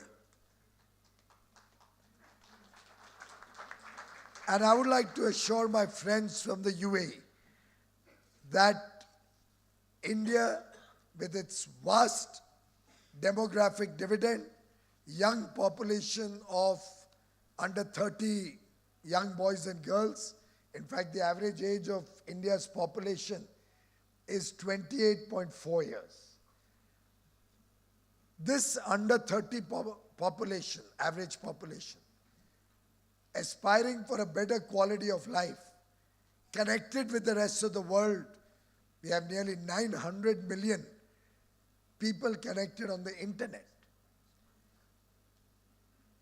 Looking at what's happening across continents in other countries, driven by ambition for a better future for themselves and their families, this under 30 population, our demographic dividend, expected to continue to be under 30 for the next 30 years. So we have a 30 by 30 matrix. An under 30 population expected to be under 30 for the next 30 years and adding $30 trillion in the Amrit Kal to India's economy. That is the future vision, and that is the offering that we have to give. I invite UAE to be a part of this story. I invite UAE to invest in India, to invest in the India story, because when you invest in India, you are investing in the dreams of 1.4 billion people. You are investing in the aspirations of 1/6 of humanity. That is the shared vision and future to make India a developed and prosperous nation by 2047. And we, the UAE and India, together will make this happen. We look forward to creating opportunities in the future. And I'm sure our ambassador, Shri Sanjay Sudhir, working relentlessly day and night, pursuing this partnership, ensuring seamless friendship and growth in this relationship, will certainly make huge impact on the India-UAE partnership. Thank you, Sanjay, for your leadership of this relationship. Thank you, Excellency Ambassador. Thank you, Dr. Thani, for being in full strength in India. And our grateful thanks to His Highness for agreeing to inaugurate Vibrant Gujarat 2024. Let's make this relationship move mountains and go forward. We seek your blessings and your support, and I'm sure we'll continue to get the guidance of our Honorable Chief Minister, Shri Bhupendra Bhai Patel. Thank you very much.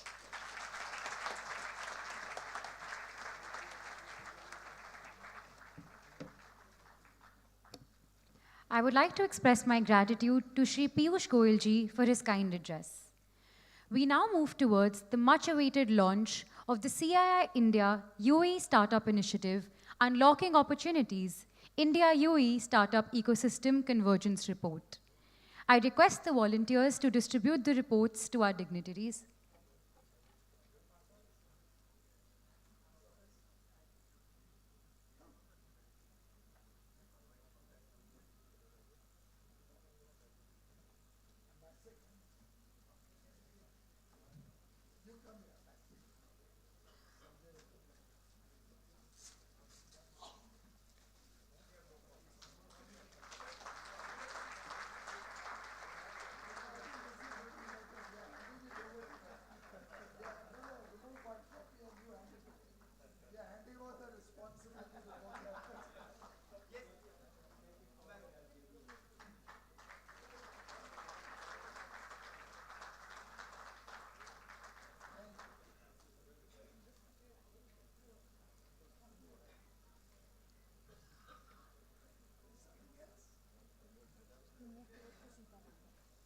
Thank you, everyone.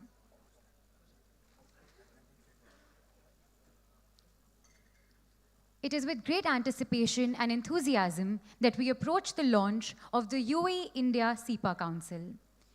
Announced on the sidelines of the first meeting of the Joint Committee of the UAE-India Comprehensive Economic Partnership Agreement on 12 June 2023, the Council will play a critical role in further expanding cooperation between UAE and Indian businesses.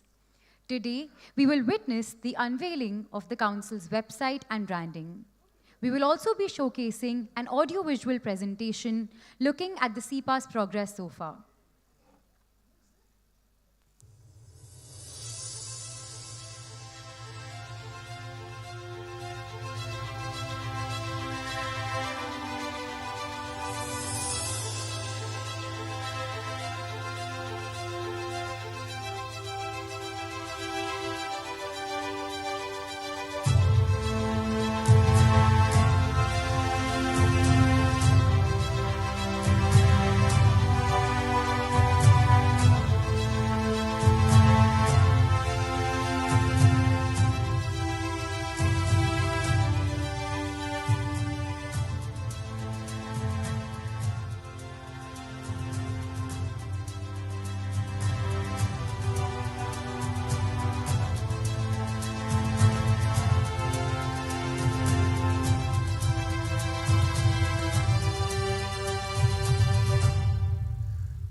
With this, ladies and gentlemen, the much-awaited UICC website is now live.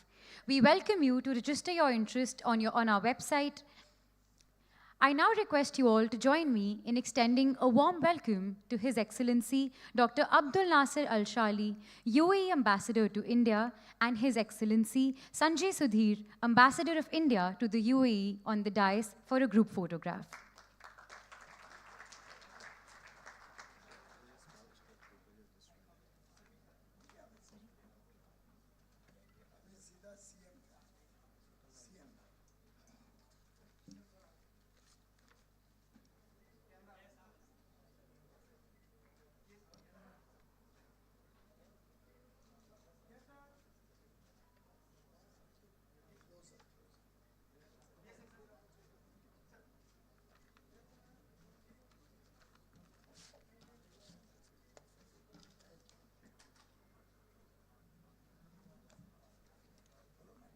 Thank you, everyone. I would now like to call upon Shri Bhupinder Bhai Patel, Honorable Chief Minister of Gujarat to address the audience.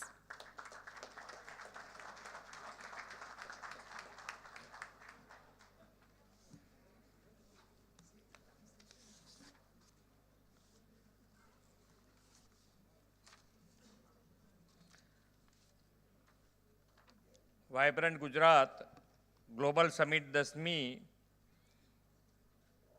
આવૃત્તિના શુભારંભ અન્વયે આયોજિત India UAE country સેમિનારમાં આપણી સૌની સાથે મંચ ઉપર ઉપસ્થિત કેન્દ્રીય મંત્રી શ્રી પિયુષ ગોયલજી, યુએઈના વિદેશ મંત્રી એક્સેલન્સી ડૉક્ટર તહાની બિન અહેમદ અલ ઝિયોદી, CEO DP વર્લ્ડના શ્રી સુલતાન અહેમદ બિન સુલેમ, યુએઈના ભારત સ્થિત ambassador Shri Abdul Nasser Jamal Alshaali, CEIના ચેરમેન શ્રી R દિનેશજી, સ્નેપીડના કંપનીના સહસ્થાપક શ્રી કુનાલ બહાલ, CEIના ડાયરેક્ટર જનરલ શ્રી ચંદ્રજીત બેનર્જી, લુલુ ગ્રુપના ચેરમેન શ્રી યુસુફ અલી, આમંત્રિત ઉદ્યોગ જગતના સૌ મહાનુભાવો, ઉપસ્થિત અધિકારીગણ, પ્રેસ મીડિયાના મિત્રો, સૌને મારા નમસ્કાર. ગુજરાતી બધાને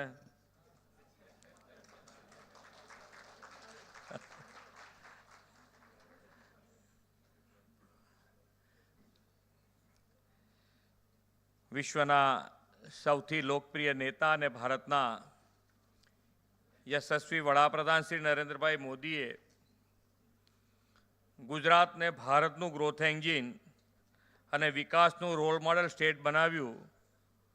તેના પાયામાં તેમણે શરૂ કરેલી વાઇબ્રન્ટ સમિટની પરંપરા છે.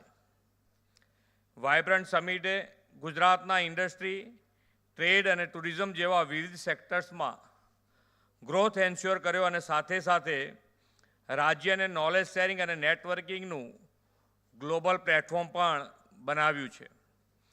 આ સમિટમાં વિશ્વના અનેક દેશોની સહભાગિતા દિવસે ને દિવસે વધતી રહી છે અને Gujarat best destination of investment તરીકે પ્રસ્થાપિત થયું છે. વાઇબ્રન્ટ ગુજરાત ગ્લોબલ સમિટની આ 10મી કડી ભારત અને યુએઈ વચ્ચેના બિઝનેસ રિલેશનને વધુ સુદૃઢ બનાવવાનું માધ્યમ પણ બની છે. ભારત અને યુએઈ 5000 કરતાં વધુ વર્ષોથી સૌહાર્દપૂર્ણ સંબંધોનો ઇતિહાસ ધરાવે છે. એટલું જ નહીં, માનવજાત સામેની સમસ્યાઓના સમાધાન માટે પણ બંને દેશો સાથે મળીને પ્રયાસરત છે.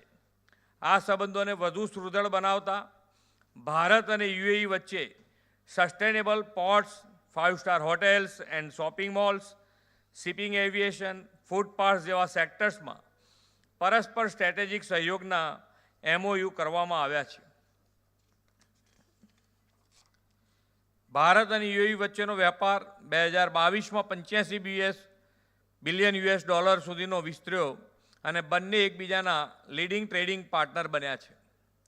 યુએઈ ભારતનું બીજું સૌથી મોટું એક્સપોર્ટ ડેસ્ટિનેશન છે, તો યુએઈ ભારતમાં ફોરેન ડાયરેક્ટ ઇન્વેસ્ટમેન્ટ કરનારું અગ્રણી રાષ્ટ્ર છે. હજુ ગયા વર્ષે જ ભારત અને યુએઈ વચ્ચે free trade agreement, comprehensive economy partnership agreement sign થયા છે. આના પરિણામે દ્વિપક્ષીય વેપાર 15% જેટલો વધ્યો છે. 2021ની દુબઈ એક્સપોની મારી મુલાકાત દરમિયાન CNG, પોર્ટ ડેવલપમેન્ટ, ટુરિઝમ જેવા ક્ષેત્રમાં એકબીજાના સહયોગથી આગળ વધવાની બાબતે વિચાર વિમર્શ થયો હતો. બેન્કિંગ અને ફાઇનાન્શિયલ સર્વિસ તથા રેગ્યુલેટરી પ્રેક્ટિસના ક્ષેત્રમાં ગિફ્ટ સિટી સાથે દુબઈ ઇન્ટરનેશનલ ફાઇનાન્સ સેન્ટરે MOU કરેલા છે. ગુજરાતના FDIમાં યુએઈ $2.4 બિલિયન હિસ્સો ધરાવે છે. યુએઈ અને ભારત વચ્ચે એનર્જી કોઓપરેશન સતત વધી રહ્યું છે. યુએઈ ભારતને ફૂડ ઓઇલ એક્સપોર્ટ કરે છે, તો ભારત યુએઈને રિફાઇન્ડ પેટ્રોલિયમ પ્રોડક્ટ્સ એક્સપોર્ટ કરે છે. 2015માં વડાપ્રધાન શ્રી નરેન્દ્રભાઈ મોદીએ યુએઈની પ્રથમ સ્ટેટ વિઝિટ કરીને ભારત અને યુએઈના સંબંધોના નવા અધ્યાયનો પ્રારંભ કર્યો. શ્રી નરેન્દ્રભાઈ મોદીની આ વિઝિટ લગભગ 34 વર્ષ બાદ ભારતીય પ્રધાનમંત્રીની પ્રથમ સ્ટેટ વિઝિટ હતી. વડાપ્રધાન શ્રી યુએના રાષ્ટ્રપતિ શ્રી સાથેની આત્મીય મિત્રતાનું રિફ્લેક્શન ભારત યુએના બાયલેટરલ રિલેશનમાં પણ જોવા મળે છે. એક જ મિત્રભાવ અને આત્મીયતા સાથે દરેક ભારતીય યુએના નાગરિકમાં પોતાના સ્વજનો જુએ છે. 30 લાખથી વધુ ભારતીયો યુએમાં રોજગાર વ્યાપાર માટે વસવાટ કરે છે. ભારત અને યુએના દ્વિપક્ષી સંબંધોમાં ગુજરાતનું સ્થાન મોકાનું છે. યુએઈ સાથે ગુજરાત દરિયાઈ માર્ગથી સીધા જોડાયેલું છે. ગુજરાત ભારતનું ગેટવે છે. ગુજરાતનું portlet development, ease of logistics અને કાર્ગો હેન્ડલિંગ કેપેસિટી વેપાર માટે ગુજરાત અને યુએઈની મજબૂત ભાગીદારીનો આધાર છે તેમ હું સમજું છું. લોજિસ્ટિક અને પોર્ટ ક્ષેત્રની દુબઈની અગ્રણી કંપની ડીપી વર્લ્ડ દ્વારા પણ આ વાઇબ્રન્ટ સમિટ અન્વયે ગુજરાતમાં પોર્ટ ડેવલપમેન્ટ સેક્ટર માટે MOU કરવામાં આવ્યા છે. યુએઈના ઉદ્યોગકારો ગુજરાતમાં રોકાણ કરવા ઉત્સુક છે તે માટે વાઇબ્રન્ટ સમિટમાં આપ સૌની વિશાળ ઉપસ્થિતિથી દેખાઈ રહ્યું છે. અમદાવાદમાં રિવરફ્રન્ટ ફેઝ 2માં યુએઈના શોભા ડેવલપર સાથે રાજ્ય સરકારે MOU કર્યા છે. શોભા ગ્રુપ રૂપિયા 1000 કરોડના રોકાણ સાથે 4.5 કિલોમીટરનો સાબરમતી રિવરફ્રન્ટનો સ્ટ્રેચ ડેવલપ કરશે. ગુજરાતની ધાર્મિક સામાજિક સંસ્થા BAPs દ્વારા યુએઈમાં મિડલ ઇસ્ટનું સૌથી મોટું મંદિર બની રહ્યું છે. ગુજરાતમાં BAPS યુએઈ મંદિરને લઈને ખૂબ ઉત્સાહનો માહોલ છે. વડાપ્રધાનશ્રીના નેતૃત્વમાં ભારત યુએઈના સંબંધો ટ્રેડથી આગળ વધી ટુરિઝમ, ટેલેન્ટ અને ટ્રેડિશન સુધી વિસ્તર્યા છે. આ સંબંધોને વાઇબ્રન્ટ ગુજરાત ગ્લોબલ સમિટ નવી ઊંચાઈ આપશે એવા વિશ્વાસ સાથે વિરમું છું. ભારત માતા કી જય. વંદે માતરમ. જય જય ગરવી Gujarat.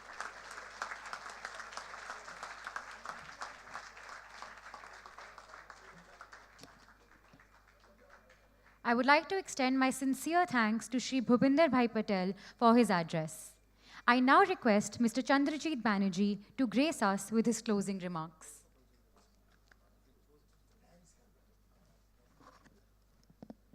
Excellencies, ladies and gentlemen, just wanted to thank our dignitaries, the Honorable Chief Minister, our Honorable Commerce Minister, our Honorable Minister from UAE, all the dignitaries on the dais, and all of you for really giving this particular important session, a byproduct of the Vibrant Gujarat, a great start. Thank you, ladies and gentlemen. I request you all to kindly remain seated as we prepare for the panel discussion session. Kindly vacate the exit area for our guests.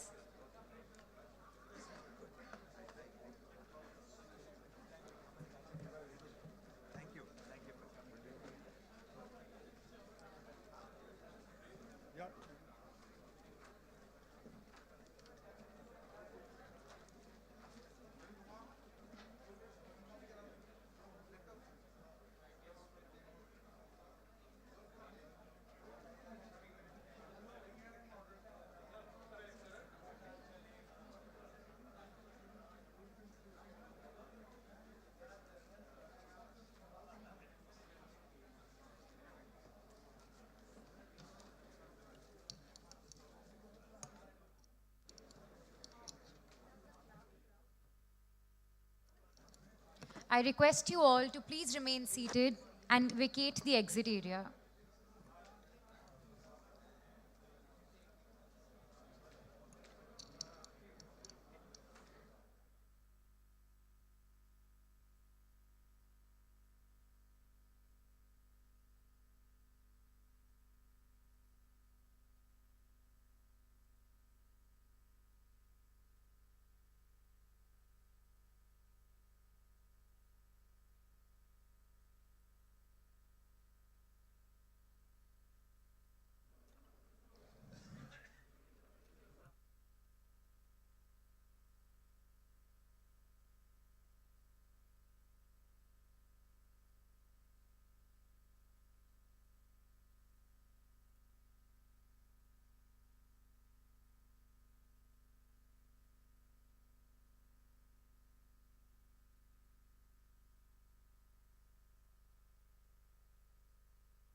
Shiva is also doing something similar. And then we have discussed the Atal Setu, the Mumbai Trans-Harbour link, which is really going to change the face of logistics in the area because it is going to give better connectivity to the international airport, to the JNPT, and to the SEZ over there. I have also read that the time it's connecting to the Mumbai-Pune Expressway, and the travel time to Pune is going to come down to 90 minutes. And that being a manufacturing hub for auto parts, you can imagine how it is going to improve logistics in the area. It's also going to give better connectivity to the expressway to Goa. So does it improve tourism from Mumbai to Goa? A lot of tourism happens, we do know that. And from other parts of the country, people who fly into Mumbai or whatever. So and Goa also has a lot of pharma industry. So all this, how it'll pan out, definitely it'll be for the better. We have discussed how domestic innovation in terms of GST, ULIP, PM Gati Shakti, Logistics Data Bank, how the advantages are being derived, and how we would like to see a roadmap to 2030 from the logistics point of view, using domestic innovation, using technologies, and leading to a more efficient logistics ecosystem. Definitely, we would like to see that roadmap in place, and we would like to see it being implemented so that by 2030, we are in the top 25 countries in the world with respect to logistics performance index, and we have a logistics cost which is below 10% definitely. We have spoken about decarbonization and the importance of that, the improving turnaround time of the ships, how it is improving the logistics cost and the efficiency. We've spoken about artificial intelligence, RFID tagging, leading to more efficient, smarter logistics, and similarly, digital twin for prediction, and so on and so forth. We are incidentally working with the private sector on AI-driven ideas for PM Gati Shakti, how to integrate better monitoring, better planning for renewable energy, site location, or for bringing in infrastructure in areas of, which are urbanizing fast, a demand-driven approach to infrastructure planning. That's where we are working with the AI-related industry. It was very interesting to hear everybody's 1 minute take on what do they want to see happening. Predictability. Other day, I heard an expert in logistics say that, okay, in ULIP, you can track and trace, but what people would like to see now is when. When is their cargo going to reach? So that kind of predictability and easy access to that, higher visibility. Logistics 4.0, I would like to know more about that maybe at another point in time. The green ports, better integration, and the modal share being more, environment friendly. Rail, coastal shipping, and inland waterways. We are working a lot on that in PM Gati Shakti. There are many examples, but we would really like to deliver more results. In the end, I would like to mention only two things. One is Government of India has been very proactive with respect to building resilience in the supply chains. If you see the G20 Delhi Declaration, the mapping of the global value chain to which all the countries have agreed. Similarly, integrating the MSME into the value chains, private sector collaboration with other countries, knowledge sharing.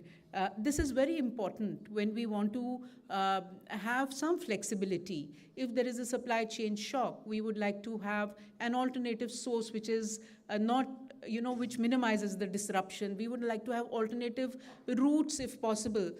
What we see now, in the Red Sea, so there is rerouting happening. So all these supply shocks, similarly with the Ukraine-Russia the situation, COVID-19, all these supply shocks, how do we work around them?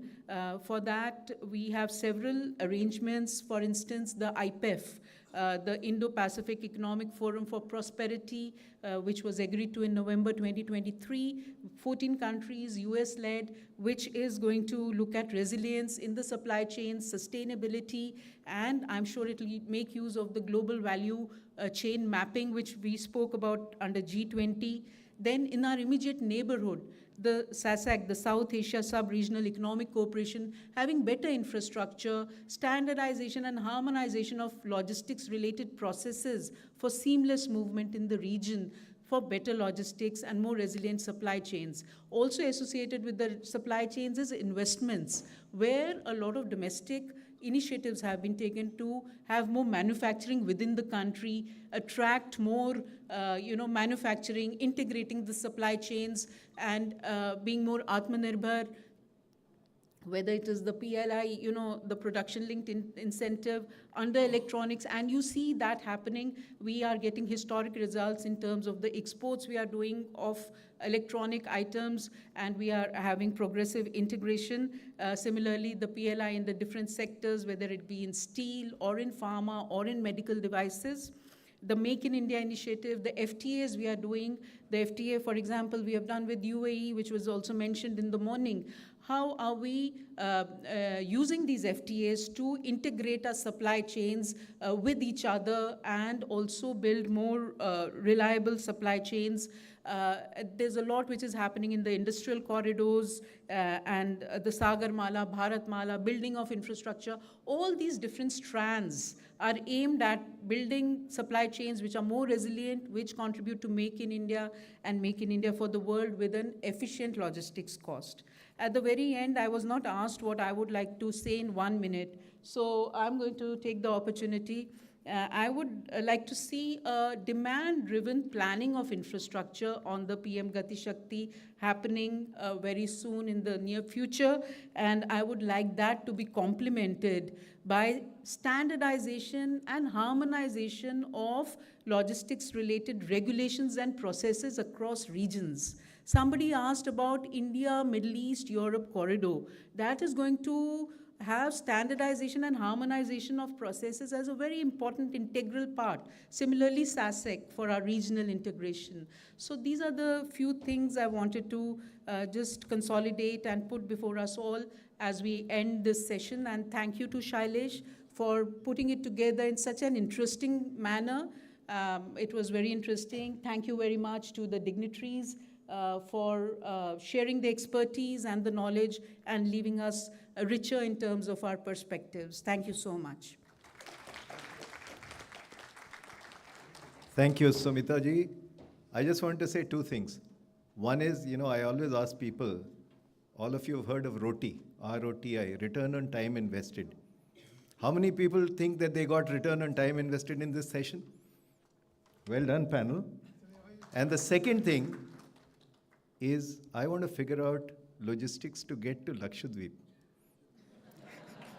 I went there in 2007. I hope in 2030 it'll be much quicker. Thank you all. You've been a lovely audience. Thank you. Thank you so much to all the panelists, moderator and dignitaries. We would like to take a moment and present a token of gratitude to all the panelists. I request Mr. Banchani Pani sir to please present a token of gratitude to Srimati Sumita Davraji. I would also request sir to present a token of gratitude to Mr. Vladimir Kazbekov, Mr. Jonathan R. Goldner, Mr. Rizwan Sumer, Mr. Anil Sayal, our moderator Mr. Shailesh Pathak, Mr. Sanjeev Malhotra, and Shri M.K. Das. Thank you once again to all the panelists and our moderator for such an insightful and knowledge-filled panel discussion.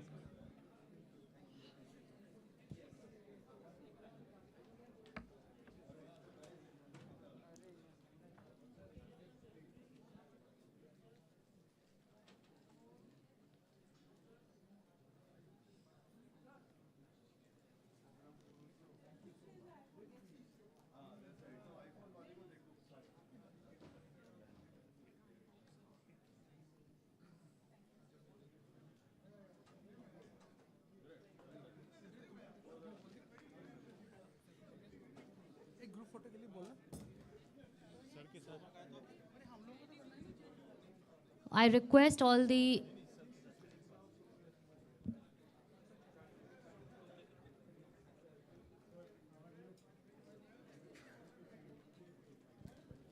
With that, we conclude the PM Gati Shakti Informed Decision Making for Holistic Development.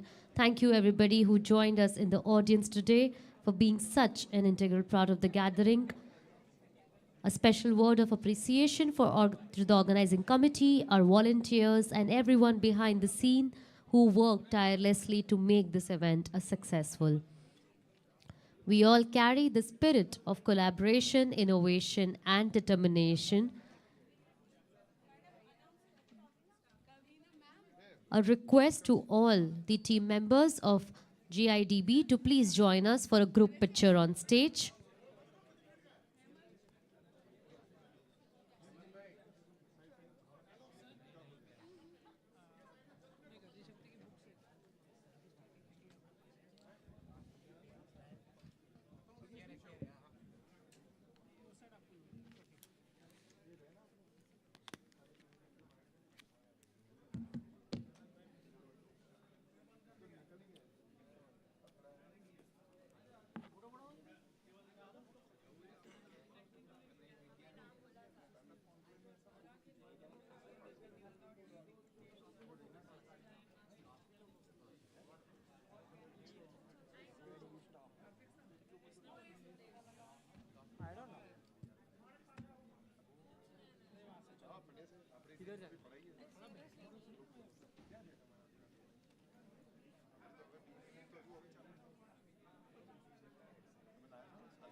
You'll check there, extra copies